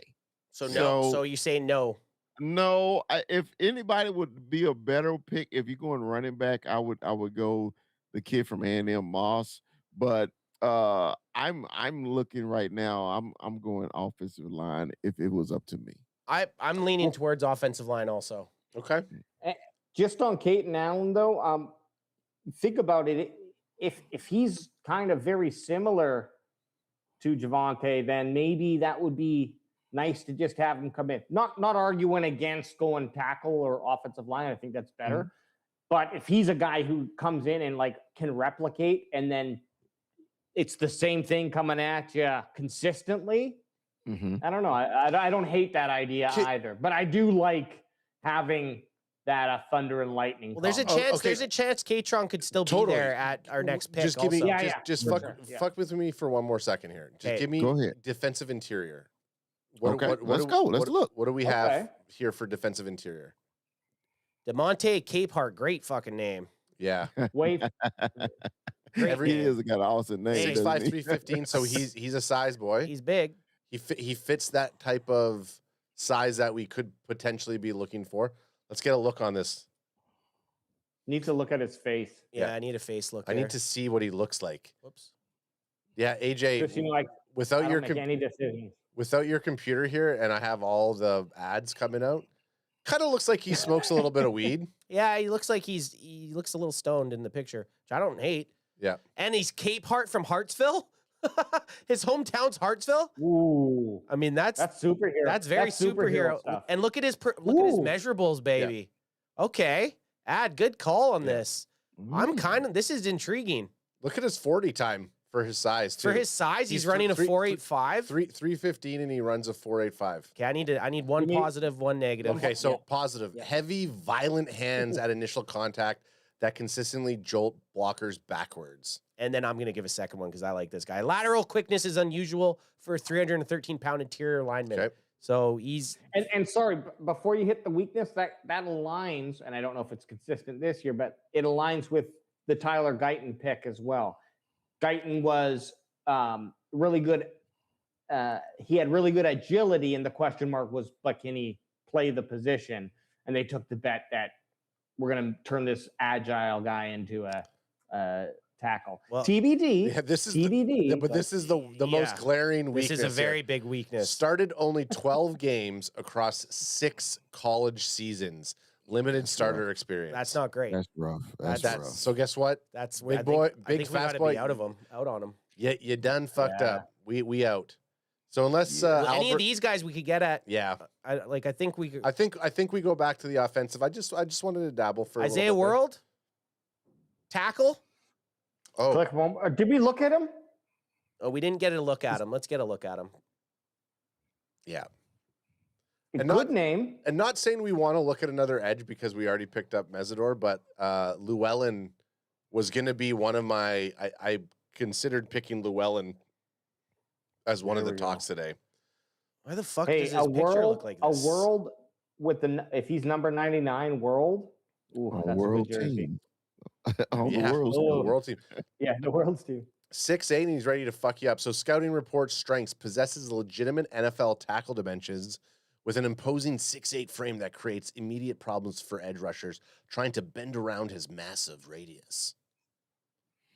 I like him. Still developing consistency in run blocking where his pad level tends to rise and negate his natural size advantage, resulting in lost leverage battles. It's just like the scene when Jake Sully gets into the avatar body and he doesn't know how to necessarily use it. That's what's happening with Isaiah World. He's just too big to know what's going on. Okay, fellas, we got to take a pick here.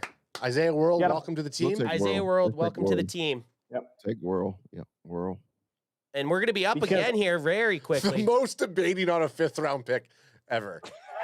Yeah, we debated more because our first 4 rounds, it was just like we were getting served up layups. Yeah. We were getting layup after layup after layup. So now this is where it's a little bit trickier because you need to learn these guys.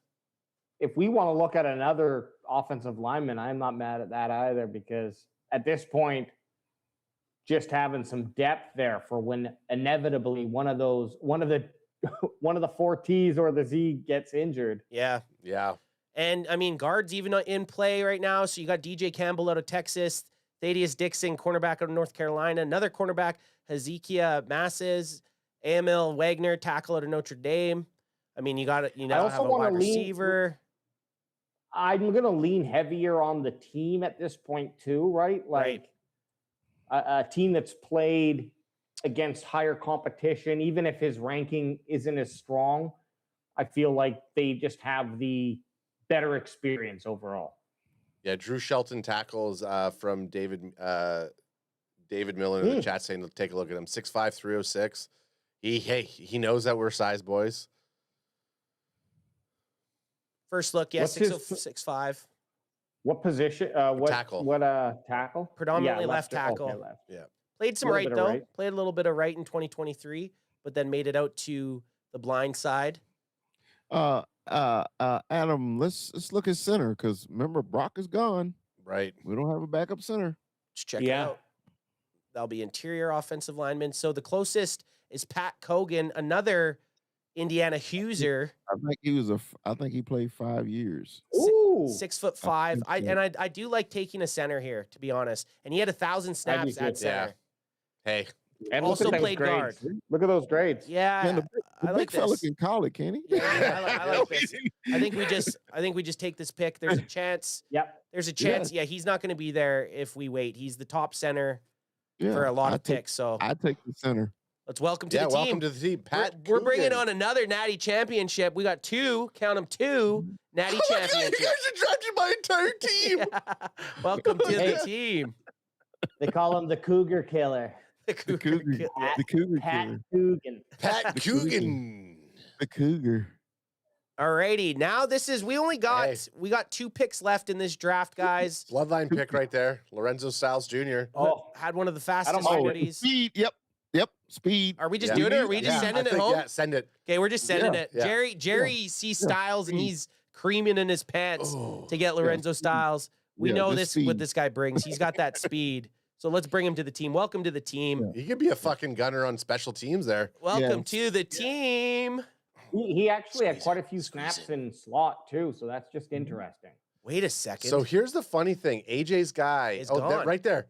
Eli. Eli got right before drafted. us. Damn it, he's moving up. He's moving up. Heidenreich. Eli Heidenreich. Heidenreich. I like, that, aka the Fourth Reich. That's your guy. The fourth Reich. Chris. The fourth Reich. Okay. Do we go tight end here, guys? I don't think the nickname won't stick, but What's that halfback? I hope not. That wouldn't be good. That wouldn't be good. What's Desmond Reed look like? I mean, this is one of those 5'8", 5'8", 175. Deuce Vaughn 2.0. No, thank you. Again, this is we got a safety, let's we look got a for a center. freak. Yeah, we just want to see We an need- athletic freak. Yeah. To Someone me, who this is sticks just out. an athlete. I don't even care if they're 299. Like, we're just looking for a guy who, like, that is, tight end. What's his blocking? Dealt? Shit. Not, Yeah. 59.4, not great. Wide receiver Kendrick Law. What do we got for size? Because this is 6 feet. Yeah, we'll scroll through. Jaden Kennedy. We've looked at Jaden Kennedy. Bring him up. Oregon right there. The cornerback. Close to Canada. Oh, pretty good. 5'11", 5'11", 185. 185. Decent measurables in terms of. I don't hate cornerback just to get a sorry, body here. right there. I think is why we Yeah. talked about him. He played slot predominantly for his alignment. So it's a slot guy, which we didn't address in this draft. We gotta replace a lot of special team players too. Yeah, so Yep. he could get out there. He's not the biggest dude, but he's Okay. gonna get out there and play special teams. Draft buzz him. Maybe we can take a look and see what his 40 was. Kennedy. Jadon Kennedy. Actually, I do want a VW. Click that. Man, it's crazy. Is the day we use this without your ad blocker, I'm like, holy shit, draft buzz is just Ugh. nothing. Oh, but yeah, block. they are loaded. I mean, again, Disgusting. it's not terrible. Like 4.48's not bad. No. For a 7th round pick, but Yep. Heights, he's short. I don't. 4'8". Yeah, that's it's 4'5". So yeah. Go give me a strength and a weakness, just really quick. His It's the measurables. I'll give you Yeah. his weakness. His measurables. So, okay, outstanding feel for route breaks off from man and zone looks, frequently sliding his feet and changing direction before receiver, closing burst. I mean, whatever. We're talking 7th round. Tackling Wow. inconsistency Oh, Ant off. hates him. Ant hates him. He's already gone. We're you're not gone. taking him. He ain't getting brought on this team. I just want Well, to see a it's the couple 7th wide receivers round. here, like 6'3", 210. Dane Key. I mean, it's a good name. Andre Fuller, 82 from Didn't- Toledo, 6'2", 202. At cornerback? Shit. His 20. He didn't play 2024, and his 2023 was shit. Who, Andre? Yeah. Yeah, but his 2025 was balling. Yeah, he came back. And he played 590 snaps. I mean, we're kind of looking for a slot. Again, I don't know if we want to get too caught up on I know. the last pick. Man, these guys spent a lot of time in the fucking. Give me one more scroll down just of just to see if any of those names. I mean, nothing. No, It's Indiana tight end. Give me the Indiana tight end. Indiana tight end. Where is he? Scroll up. Right there. There he is. Riley Nowakowski. Now, Do we go for the okay, hat there trick? we go. Run block. Nice run block. That's Fuck, Hoppy I'm like sold. that. Let's go for the hat trick. Oh my God. Well, let's get a look at this first. Riley Nowakowski. I mean, that is a Eastern Bloc last name. Oh, if I've totally ever is. heard one. It If definitely this is. dude doesn't have a unibrow, he's not fucking making the team. I'm just telling you If that he's right smiling, if he's smiling in his photo, we can't take him. now. Yeah. If he's smiling, fuck this guy. He doesn't have the I guts. love the criteria y'all use. Ah, he's smiling. You know what? He's smiling, but hey, here's the thing. Wait. I thought he He's a was black guy with no. I thought he was going to be Chris, white. I thought we were gonna find. Let's the be Eastern realistic. Bloc. I would cancel the smile because this was a left field pitch. Yeah. Okay. Let's be realistic. Nobody thought the tight end from Indiana, born in Wisconsin, named Riley Nowakowski was going to be a black guy. None of us expected it. Nothing. So Let's bring him on. On that Get him matter, on the welcome team. to the Get fucking him on the team. The hat I trick. want him. I'm getting a jersey if he's on the team. Hell yeah. The hat trick. Big fella's getting a Nowakowski jersey. All right. We did it, fellas. This is the best draft we've had. This is the It's best just draft my- we've had. Okay, boys, what do we think we're going to get? I think we're going to get A's for the first 4 rounds for show. A-. That's what I think. I didn't see it. Okay. Oh, man, we got B pluses. That's okay. B pluses can turn. Still could be a mine. They always do this. Okay, before you do it, They always hit do. download image. Download it just so that we don't forget. Okay. Okay, we got it. And they're saying right off the hop, instead of taking Akeem Mesidor, you should have taken Jermod McCoy. Hey. Well, suck it, PFF. We didn't do that. He hasn't ran his pro day, and we got the number 2 CB in the draft. Yeah, fuck you, dude. So, okay, well, we're starting off not very hot. CJ Allen, they gave us a B+, and then they went double down. That trade was hot. That trade a was hot great. trade. And Yeah. then Akeem Mesidor, B+. Come on, we're going to get cooking here, though. D'Angelo Pons, A. Hey. There you go, big fella. A. Then we're going with Hey, Anthony boys. Hill. Hey. We're rolling now, I mean, fellas. technically a B plus is an A minus, so we just got leveled up. Isaiah World. Yeah. Ooh, C plus for C Isaiah plus. World. It's a C for world, huh? Okay. Yeah, Then but they're not valuing the depth. They're not Oh, they guys. are not valuing the depth. they're not liking what we did here with the back-to-back offensive linemen. That they just PFF doesn't know what they're talking about. How the fuck are you gonna? You're We're gonna give going us? off our team what we need on our team. Yeah, exactly. You're gonna fucking give Coogie a fucking C minus? Fuck you. Then one of the fastest guys in the draft, Lorenzo Styles, gets us a solid B. Yep. And let's see That's what a our great guy. pick. Let's see what our guy Norakowski gets us A C. Okay, boys. What do you think we got here? I think this is gonna be a B plus Could draft. be. I think B. Yeah, B. It's B. Big fella. B. B. Okay. B plus. plus. B I was plus. right. I know how. Hey, I know Now- how to rate them. I like I it. do agree, big fella. You said it earlier, and I think it holds true. Because after that 3rd round pick, I'm kind of just get us a guy who can come in and when he and play a little bit of football. We're not looking at much after that 3rd round pick. And But what's so those bad? top 4 guys are Starters. Man, good. it is no way in hell Anthony Hill is going to be in the 3rd round. No, I agree. I feel the same way. I feel the same way.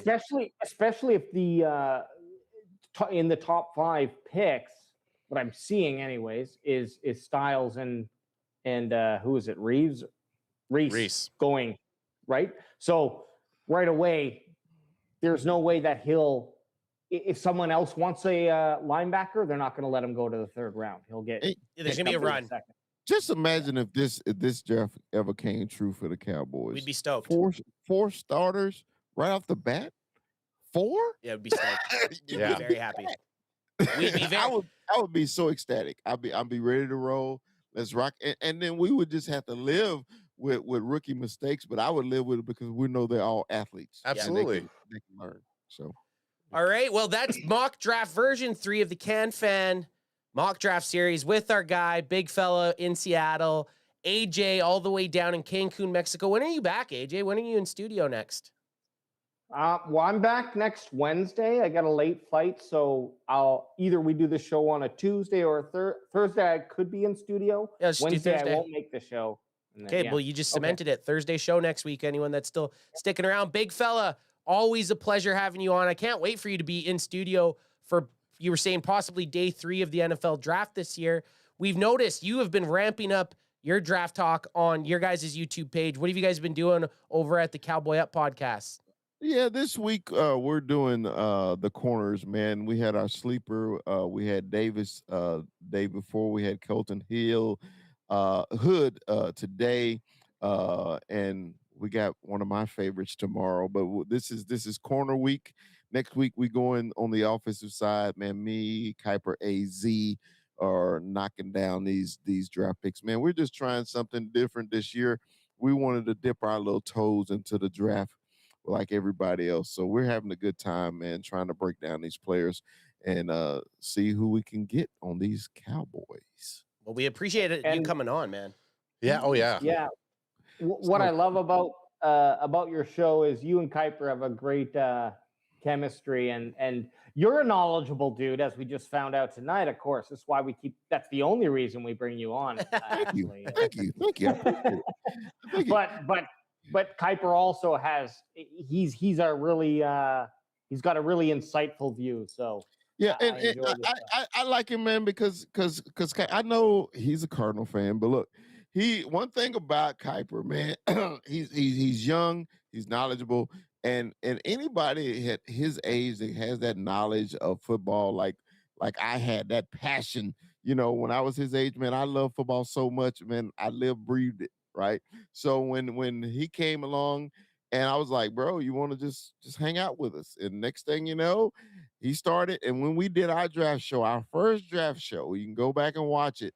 He hit 18 players in a row. That's wild. Before they were picked, he said, this is who they're going to take. 18 in a row. And I was like, bro. And that's how he got the name Kuiper. I started naming him Kuiper AZ because he's from Arizona. That's pretty impressive. I know I'll be able to go 1 for 1 in this year's draft, and that's basically as far as I'm willing to bet on myself. As far as the draft goes. Everybody can go 1 for 1. I think everybody can go 1 for 1. But we appreciate everybody in chat that stopped by. We're gonna keep doing the off-season draft talk. We're just getting closer and closer to the draft. We're just a little over a month away, and I'm excited. This is one of the best parts as a football fan. We've all grown accustomed to the offseason and being able to have football 12 months a year, and the draft is a giant part of it. Yeah, if you want to see a team of dudes learning about players in real time, that's what the Cowboys Can Fan show is about week to week. We're mocking it. And if you know anybody out there who just, turns their nose up to mock drafts and says, I'm not going to mock. I don't want to watch anybody mock draft. I want you to look them straight in their stupid face and tell them to go fuck themselves! I should have ran the music earlier, but hey, guess what? Yeah, you were in the zone. Yeah. You were in the zone. You were in the zone, bro. When you're in the zone? I thought I couldn't hear. Yeah, when he must be playing music. When the train's on the tracks, Go blue. get out the way. Go blue. I mean, no. No, he tricked me. He got it. The hell was that? Peace.